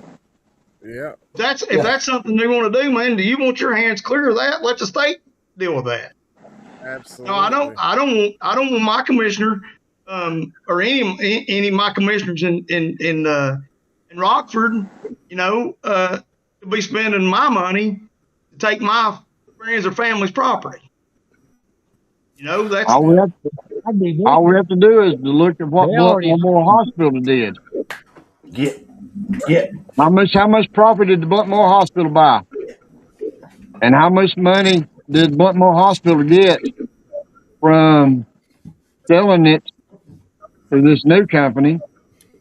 And how much money got paid back to the Blount County citizens for buying all that property that Blount County Hospital, Blount Memorial Hospital bought? So I was talking to a guy the other day. Of course, I mean, you know, I ran for property assessor, and I was talking to him, and we were talking about the green belt. So if he were to sell his property to me for $10 million, then the back taxes on that, he's got to pay out of that. Does that make sense? So my question is when they buy a piece of property that's tax exempt, when they sell it, why are they not responsible for paying those property taxes back due? Is there any golf courses on that property? Bring them up, but they're not doing that. And I think Kevin was the one that brought that up in one of his articles that when they sell a piece of property, it's just sold. You know, the property taxes wasn't brought back or caught up because they were exempt. If you're in a green belt, from my understanding, talking to him, he was going to sell some property, but the number was going to be so astronomical, you know, that his mom had said, hey, I'm going to give you this property. I'm going to put it in your name before anything happens to me. the taxes, the back taxes on it were going to be so astronomical, they just left it in her name. So if you're a corporation and you come in here and you fall on your face, which he's brought up several that have, where's the restitution for the property tax exemption that we gave you? I mean, I feel like the taxpayers are the one stepping up, having to pay the taxes on these exemptions. You know, we're having to make up the difference. That's that loophole we're talking about. That's that very loophole. Why should I buy a piece of property in 2002 for $55,000, and in every, at that time, 4 years, the property values go up around me, and I got to pay a higher tax rate to my property that I paid $55,000 for that I've not sold. I've not made no money off of it. And then in 2004, my property's gone up to $240,000. And I've got to pay property taxes on that, on a property that I've had since 2001 that I've not done anything with, that I've not made no money on. I've not had no capital gain on it, but I got to pay taxes on it based on what you say my property's worth. Yet these corporations do just what you said. They go buy a piece of property, and they don't have to pay back taxes on that piece of property. And then when they buy it, they don't have to pay property taxes on it beyond that. Well, when I say property, because I do invest in property. When I buy property, I pay what's reasonable. I don't have millions of dollars in my pocket, you know, so I can't go out here and pay $700,000 for a property.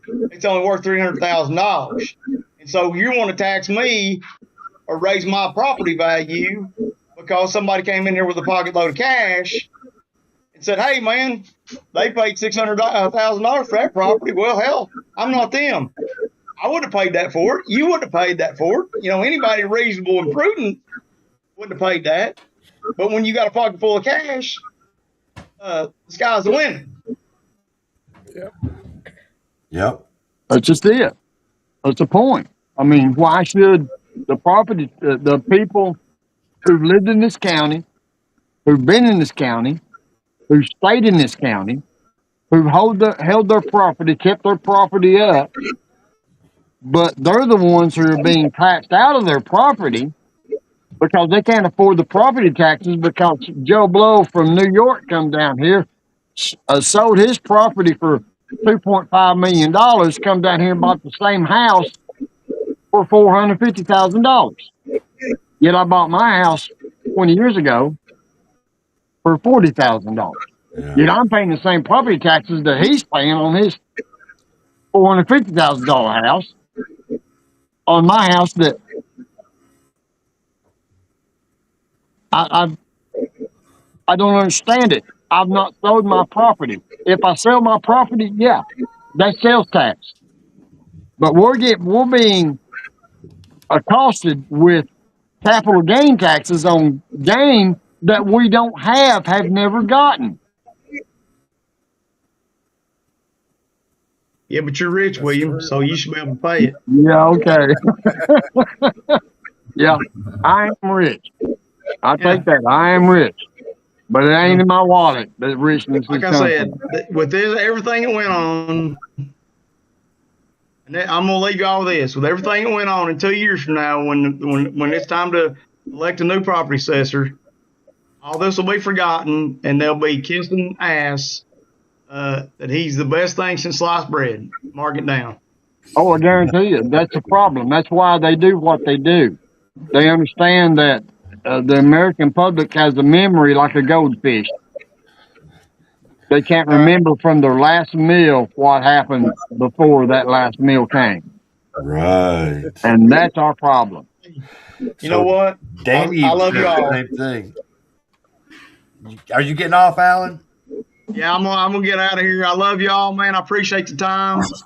I hope I didn't make anybody mad. Yeah, you're good. Just looking at everything, man, and the property. Like I said, are we gonna be held accountable for the the people that have a group of people that's going to make millions off their property sold for this extension in time. Like my grandfather used to say when I was a kid about Townsend, because that's where I was born and raised. He said, I may not see it in my lifetime, but one of these days, this place will be a little Pigeon Forge. And so I go with Crystal on this. I may not see that Mississippi Parkway in my lifetime, and I may not see Townsend be a little Pigeon Forge in my lifetime, but one of these days it'll happen. And once the big money comes, there ain't a damn thing you can do about it. Alan, I got one thing to tell you. Before you leave, let me tell you a little story. Oh, My great aunt and uncle owned a farm off Greenback, right across the little road that's right across the street from the old IGA in Greenback. You go over the hill, now you're looking at a lake. Well, in 1980, they moved to Knoxville, out there off of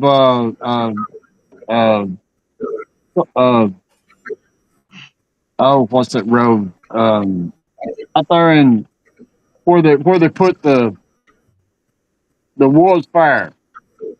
They had a little house there. They bought that little house over the little piddly amount of money that they give them for their 150-acre farm, pennies on the friggin' dollar from TVA, to put their farm under the water. They bought this little house. Well, Knox County come in, or Knox City come in, condemned their house and taken their house. My granny did a granny clamping, or my great aunt did a granny clamping, and you can go to the Knox News Sentinel in their a microfilm and see the front page picture of her sitting on her rocking chair. You're going to have to carry me off my property. I'll not walk off of my property again that's being stolen by another government. And it's a full front page view of her sitting in her rocking chair with these grown men with machines to tear her house down, carrying her off her front porch. Yeah. I mean, that's where my intensity and my emotions come from. My family faced this. My family got done this way more times than once, and so I have no empathy for this garbage that comes in here, thinks that they can push people around, and I have no empathy for these county commissioners who will take money under the table, because I guarantee you every daggone one of them takes money under the table, gets their wallets stuffed with money from these outside sources. So that's why I'm saying the people of Blount County is going to have to stand up. They're going to have to take their testicles out of their wives' purses and put them back in their sack and be men in this county. We need men to stand up in this county and be men and face and tell these people we're not doing it no more. We're not going to take it no more. We're done. We're done with you. We're done with your politics, and we're done with your garbage. Okay. All right, Alan, brother. You come back on. I appreciate it. I hope you have me back sometime. Anytime, Alan. You just tell me. We're doing it Tuesday nights. So, like I said, if you got room, I don't know. Maybe I'll speak up for Jason some. I couldn't hardly get in edgewise. Damn. What about our business we had going on? Well, I love you. And let me get this. I've got a house that I'm working on. I got to get tore down so they can bring a new house in for one of my neighbors. And as quick as I get that done, I'll have you rock and get you rock and rolling, okay? I think you should have been a politician. You'd made it good. I know. You told me. But see, hey, after the election, who forgot about who? Who forgot about who now after the election? I called you. I said, hey, brother. Hey, man. What's the first thing I said? I said, hey, I want to call. I said, I want to call and tell you I forgot about you, and I love you, man. I love you. Right? I invited you to come to lunch with us. You wouldn't come. Yeah, we went to Rosario's. Well, I'll be honest with you. I had all four of my grandkids. They just moved back from Fort Campbell, and it fell on a bad weekend for me. But I can promise you, y'all are my friends, and the next time I'm there, I promise. You're great, man. You're great. All right, Alan. We will see you. Love y'all, man. Brother. Have a great night. Yes, sir. See y'all. Love you, Alan. Bye, brother. See you. Bye. Yeah. Well, we kicked him. Hey, Scrappy Dog, I think it was Alan's family that did that to your grandmother. Oh, I say, I probably was. I'm telling you what. My great aunt, by the way, yours was a granny Oh, your grandpa. great aunt. Yeah, they moved to Oh, my Alabama. bad. They got the hell out of Yeah, Tennessee after that. She's like, I'm done. I'm done with them. that was the Lathams. I guarantee it. Oh gosh, that is amazing. So we try to keep the show at 2 hours. We're at 152, but man, tonight's been amazing. But before we hang up and say bye and all that, tomorrow at 7:00, me and Robert are doing a candid conversation with Jeff Coggin, and he's House 20 Independent. Let me see if I can find it real quick, or anyway, I'll just talk about it. We sent out an event. I put it on there everywhere, and then Melissa Marinville is also going to be with me and Robert, I guess as a co-host. I think what we're gonna do is grill Jeff. He just doesn't know it. You know what I mean? We're just gonna put him through the ringer between me, Robert, and Melissa. He's in trouble tomorrow, but no, in all honesty, he's just coming on to talk about what he wants to do, his campaign, and all that good stuff like that. So, and then anything else, guys? Matt, I appreciate it, man. Yes, sir. Hey, I want to say one thing before everybody gets going.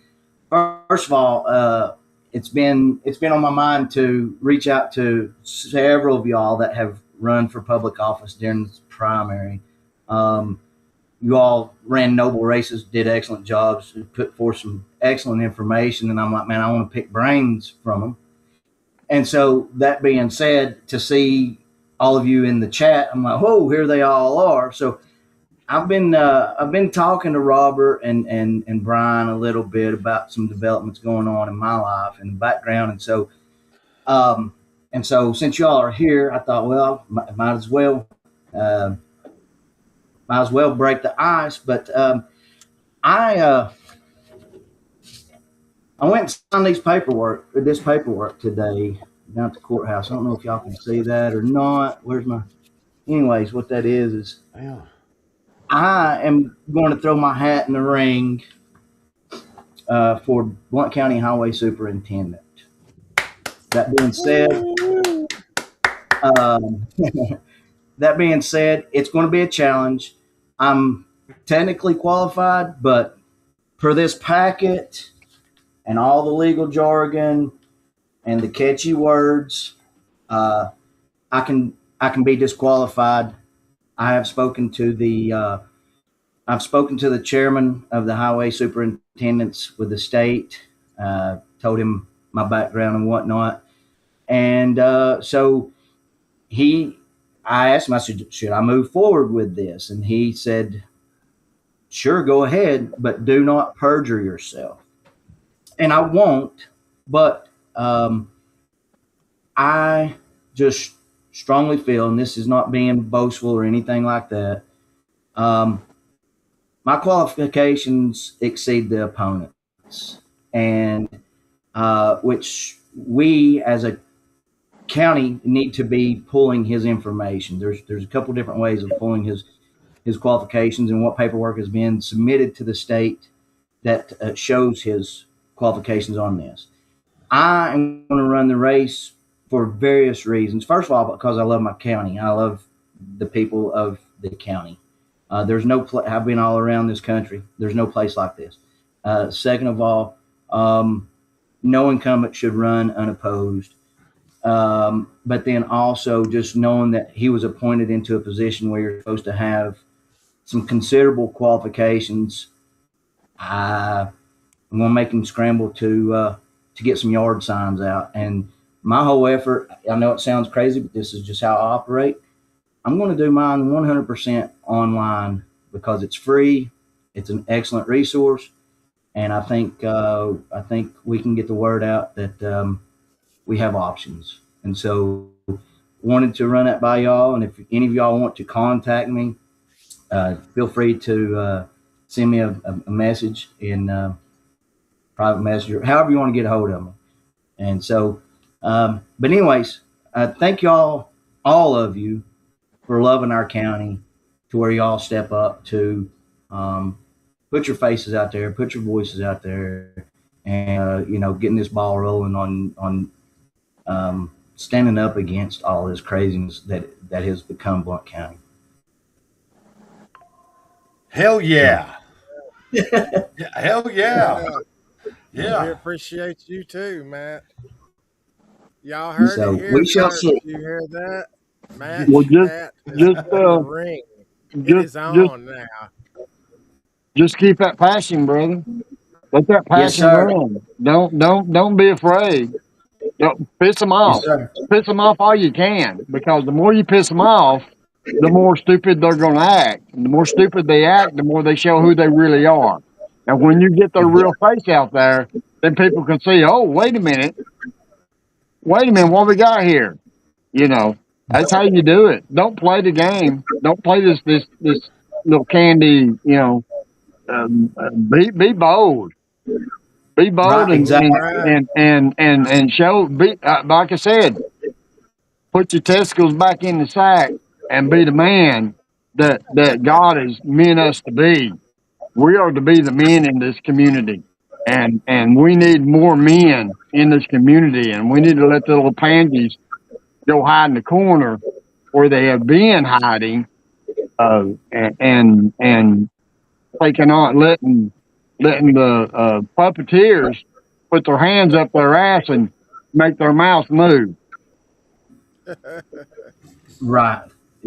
Yep. And so that being said, I have set up I've only gotten a Facebook page set up. I'm going to paste it in the chats. I know that you can't really, it's hard to pull from chats, but I'm going to paste it anyways. And this is for the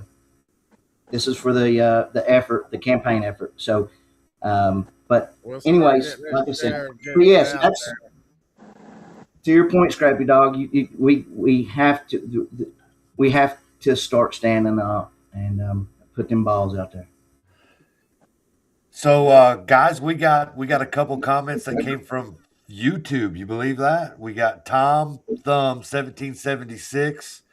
He talks about how Tennessee, operated by Arconic Tennessee LLC, a subsidiary corporation, and then the other gentleman or individual, maybe I should say it, says data centers do not have to be in prime real estate. Other countries build them offshore. This is another BP selling out. But it's just cool that there is a little bit of traction on YouTube as well, guys. So much appreciated. So countries have put them underwater. I don't know. I don't know. No, I'm saying some countries have put the data centers underwater, so they're not visible to anybody. They're not an eyesore. They're out of the way. Yeah, but it doesn't stop their frequency, and in fact, it increases the frequency of pollution that they put out. Oh, right. So they're not just going to destroy life above ground. They're going to increase the destruction of life below ground, because the fish and all the animals and plants that are under the ocean are going to be the ones that are going to be affected by it at that time. So they're just not trying to destroy what's above ground. They're trying to destroy what's under the water. Right. And one of our main sources of protein is under the water. Okay. It's a destruction system. It ain't nothing about what's good. It's about how much they can destroy. I agree. Absolutely agree. All right, guys, we're at 2 hours, so it's time to call it a night. I want to say thank you to everybody in the chat.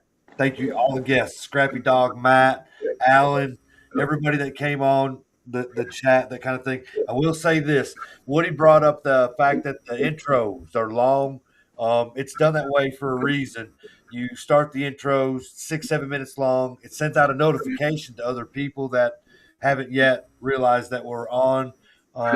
What I would suggest is I would probably start, if you don't want to listen to it no more, just wait like 5 or 6 minutes and then start, jump in on the program then. So, but it's basically a source to send out the notification because it lets Rumble know, it lets YouTube know, it lets Facebook know that the show started, and those that follow notifications, it physically sends them a notification saying that the show started. So I do the same thing on Thursday night. We do the same thing with Candid Conversation. You'll see tomorrow there's like a 90-second intro that comes with that as well. So just know that the shows that I watch that I like that are popular, they all do the same thing. And I just wait for it to get past that and then chime in on the show from there. So I can tell you from experience that Rumble has a bad habit of holding off the notifications till about 3/4 of the way of anything that you put when you start. So if you're a follower, best thing to do is go ahead as soon as you see the clock strike. Don't even wait on notification. Just go ahead and go to whichever whatever you listen to on or watch on. Just go ahead and go to it and let it run through, because 9 times out of 10, you're not going to get a notification until it's about halfway through. Okay. Good. That's good information. I wasn't aware of that. So, and then the other thing, Scrappy, you're going to come out on a Thursday for sure, buddy. All right, cool beans. Yes, Let's hopefully we can get my camera working so y'all can see my pretty face. Okay. Okay. We can do that. Alan did tell us how pretty it was. He sure did. Oh, I know. Alan's jealous. I'm thin and svelte. He's short and fat. So, like I said, I carry 45. Short and fat does the job, but All right, fellas. I'll see you guys another night. Again, Matt, you're more than welcome. Scrappy, you're more than welcome, buddy. I'll be there, brother. Yep. So just send me a link and I'll hook on. No problem. Talk to you later, Scrappy. All right. Bye. Matt? Yes, sir. Talk to you later, good bud. That sounds good. Likewise. Hey, thank y'all for what y'all do, man. You're welcome. Thank you. So, y'all are the Paul Revere's of Blount County. Hey, that's funny you say that because Resolute Exposure means determined to tell. That's what it meant. I mean, when you break it down in the source thing, So I was trying to make it where it would catch people, but yeah, in theory, that's exactly how it is. So, all right, brother, see you later. All right, we'll see y'all. Be safe. See you, bud. See you, bud. Thank you. All right. Let's see. It's just the three of us now. What a show, man. It was pretty cool, wasn't it? Had our first official announcement through this show. Yeah, that's true. Matt running for highway department. A true, you heard it here first. Yeah, no doubt. For real. Yeah. And then all the Facebook chatter and all the good stuff like that. Whether you like Misty or you hate her, you had a commissioner that was live in the chat that was discussing stuff, and putting out there that she wasn't going to do certain things. Again, like her or hate her, where's the other 20 at? You're asking for transparency. You know what I mean? So, and then our Crystal Dawn, and then Crystal Mizell. Then you got Christina Delaney, you realize she's running again in Townsend. I forget. Is it a commission seat up there? I think it's planning. Is it planning? I don't know. I don't want to mess it up for her. So maybe we can get her to do another Candid Conversation because Christina's great. You know what I'm saying? Yeah. That kind of thing. So, and then just everybody else. Not saying no one is more important than the other, but again, we talk about commissioners not doing something. Misty did it. You know what I mean? So she was on there. And the proof will be in the pudding, though. True. But Jason, for all the stuff that anybody could say, she got on here, she got in the chat, she had the opportunity for anybody to come at her at all different angles. And no, it didn't work out that way. It worked out the way that I was hoping it would work out. You know what I mean? So, then, if she'll do it, let's see who's next. You know what I mean? If that even becomes a thing, but I absolutely appreciate that. So, and then again, Jeff Cogcoggin tomorrow. Thursday night we'll do Caught Up, and Melissa Moranville is going to be on there too. Right? Tomorrow she is. Yeah, I put her. It's in the details. It shows about the hosts. And then it's got her link in there on the event page. So yeah, she'll be on there. Jeff will be on there, plus you and I. We got Sam coming up in the future. We're going to do more shows with Jeff over his campaign and that kind of thing. So looking forward to that. And then who knows, we could try to get out here. But today's show is exactly how I envisioned in my head a long time ago when we were all talking about this at the beginning. You know what I mean? So it's just one step closer. I had a hat, a T-shirt, and a hoodie made. I'm waiting for it to get here. And as soon as I, see it, I made one of all of them, and then I'll find somebody local to do how we want it. You know what I'm saying? So, and my son is on 2 weeks training, and as soon as he gets back, he'll have the Resolute Exposure website almost completed, and then there we can throw all our links in there. You guys will be able to put articles or whatever you want to in there, and then we'll throw the merchandise in there, whether it sells or don't. It doesn't matter to me. It was never about that to begin with, but yeah, that's the direction we're going. So it may be individual, like Resolute. What's that, Jace? You get made here? Did you try out one of the? No, there was Crystal. Oh, okay. Yeah. I went online and did it, and because it offered sleeves and everything like that, and it's just it wasn't cheap. I won't say that, but it was. My son told me it was probably the better way to do it. Get what I like, and then take it somewhere and say, "Can you make this?" Because I have all the PNGs and all that good stuff like that to send them the logos and that kind of thing. So, but I want you guys to see it before I do anything, because eventually we should have it where it shows, like Resolute Exposure on the sleeve. But if it's Blount County Breakdown, we put that logo on the back. You know what I'm saying? That kind of thing. This is just Resolute Exposure just specifically. So, but anyway, it's coming. So, and I thank all of you guys, because it was just me on Caught Up and people listening to me bitch, about national politics. So, it took getting in this. And guys, the goal is that for a podcast, that Blount County Breakdown is one that people want to turn on and see what's going on. So, you know what I mean? That kind of thing. So, I think we're doing a fantastic job. Despite the few naysayers out there, I think we're doing a fantastic job. So I appreciate you guys very, very much. And I'll see y'all later, because we always said we were going to keep it at 2 hours. And I want to play a couple songs of People on the Porch, because Danny, he's been in the chat too, and I've seen him earlier in there. Yep. So we'll play a couple songs of People on the Porch, and then we'll get out of there. I didn't see Reno or Kim, but that's not saying anything. They might have been watching from the sidelines and just watching what was going on. Yeah. So, Robert, I'll see you tomorrow. Jason, buddy, you take care, and we'll be talking soon in the chat. I also got some other stuff coming up. I'm just not saying it publicly yet. You guys are going to like it, I promise. Oh. Yeah. Yeah. Crystal, we love you. If you're still watching, get better. It's funny, Rob, because your phone's still connected. Now it's gone. All right. Yeah, now it's gone. Jason, we'll talk to you later, brother. I got peace out. Robert. We'll see you later. All right, folks. Thank you.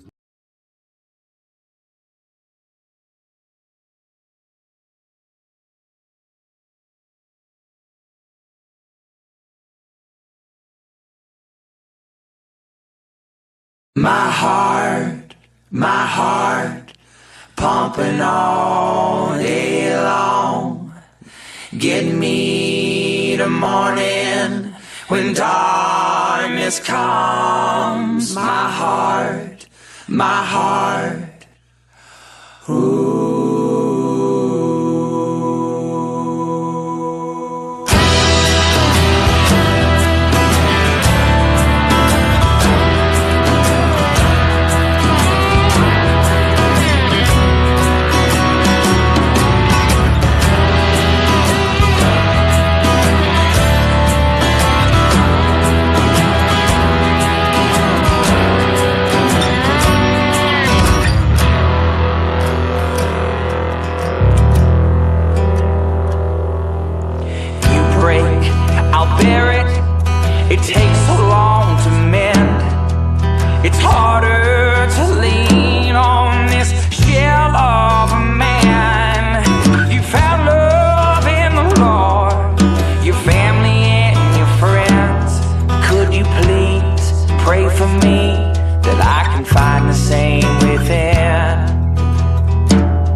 I'm gonna pick my bones up and walk through the storm I made. I'm gonna head on home before it gets too late. I turn it upside down and be thankful for what he gave. I'm gonna pick my bones up and walk through the storm I made. I'm gonna hold on tight to you when it gets rough. I'm gonna lay down all my cards and call your bluff. Because the one thing in this moonlit room I trust is the beauty of your smile and the warmth inside your touch. Oh, there's nothing like a love, nothing like a love of a woman. The way she holds you tight, way she holds you tight when you need it most. It gives you just that little bit, just to keep on living. And that's when you find out what you're made of.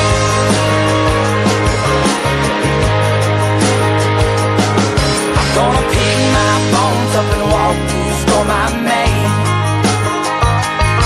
I'm gonna head on home before it gets too late. I turn it upside down and be thankful for what he gave. I'm gonna pick my bones up and walk through the storm I made. I'm gonna hold on tight to you when it gets rough. I'm gonna lay down all my cards and call your bluff. Because the one thing in this moonlit room I trust is the beauty of your smile and the warmth inside your touch. Oh, there's nothing like love, nothing like love of a woman. The way she holds you tight, way she holds you tight when you need it most. It gives you just that little bit, just to keep on living. And that's when you find out what you're made of. That's when you find out. That's when you find out what you're made of.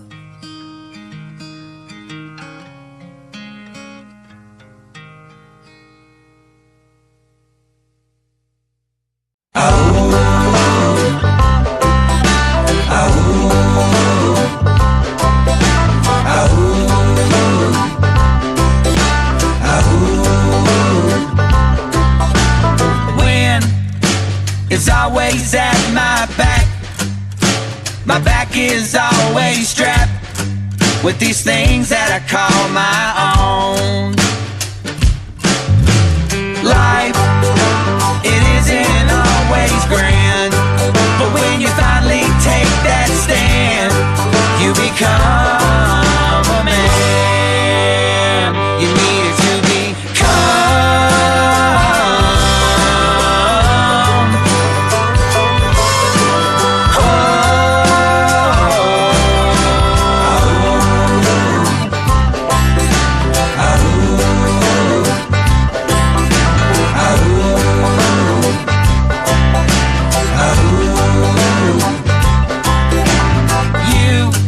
You meant everything to me. While you left, I could not see. I guess people just do what they want. Time, it goes faster every day, and my heart, it leads the way, while the future, it fades into a memory.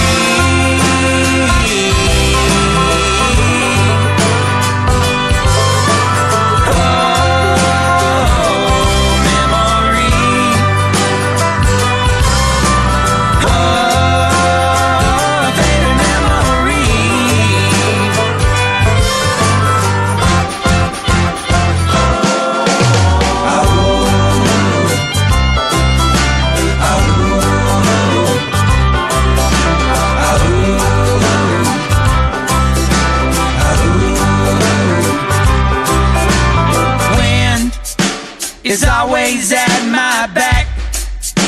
My back is always strapped with these things that I call my own.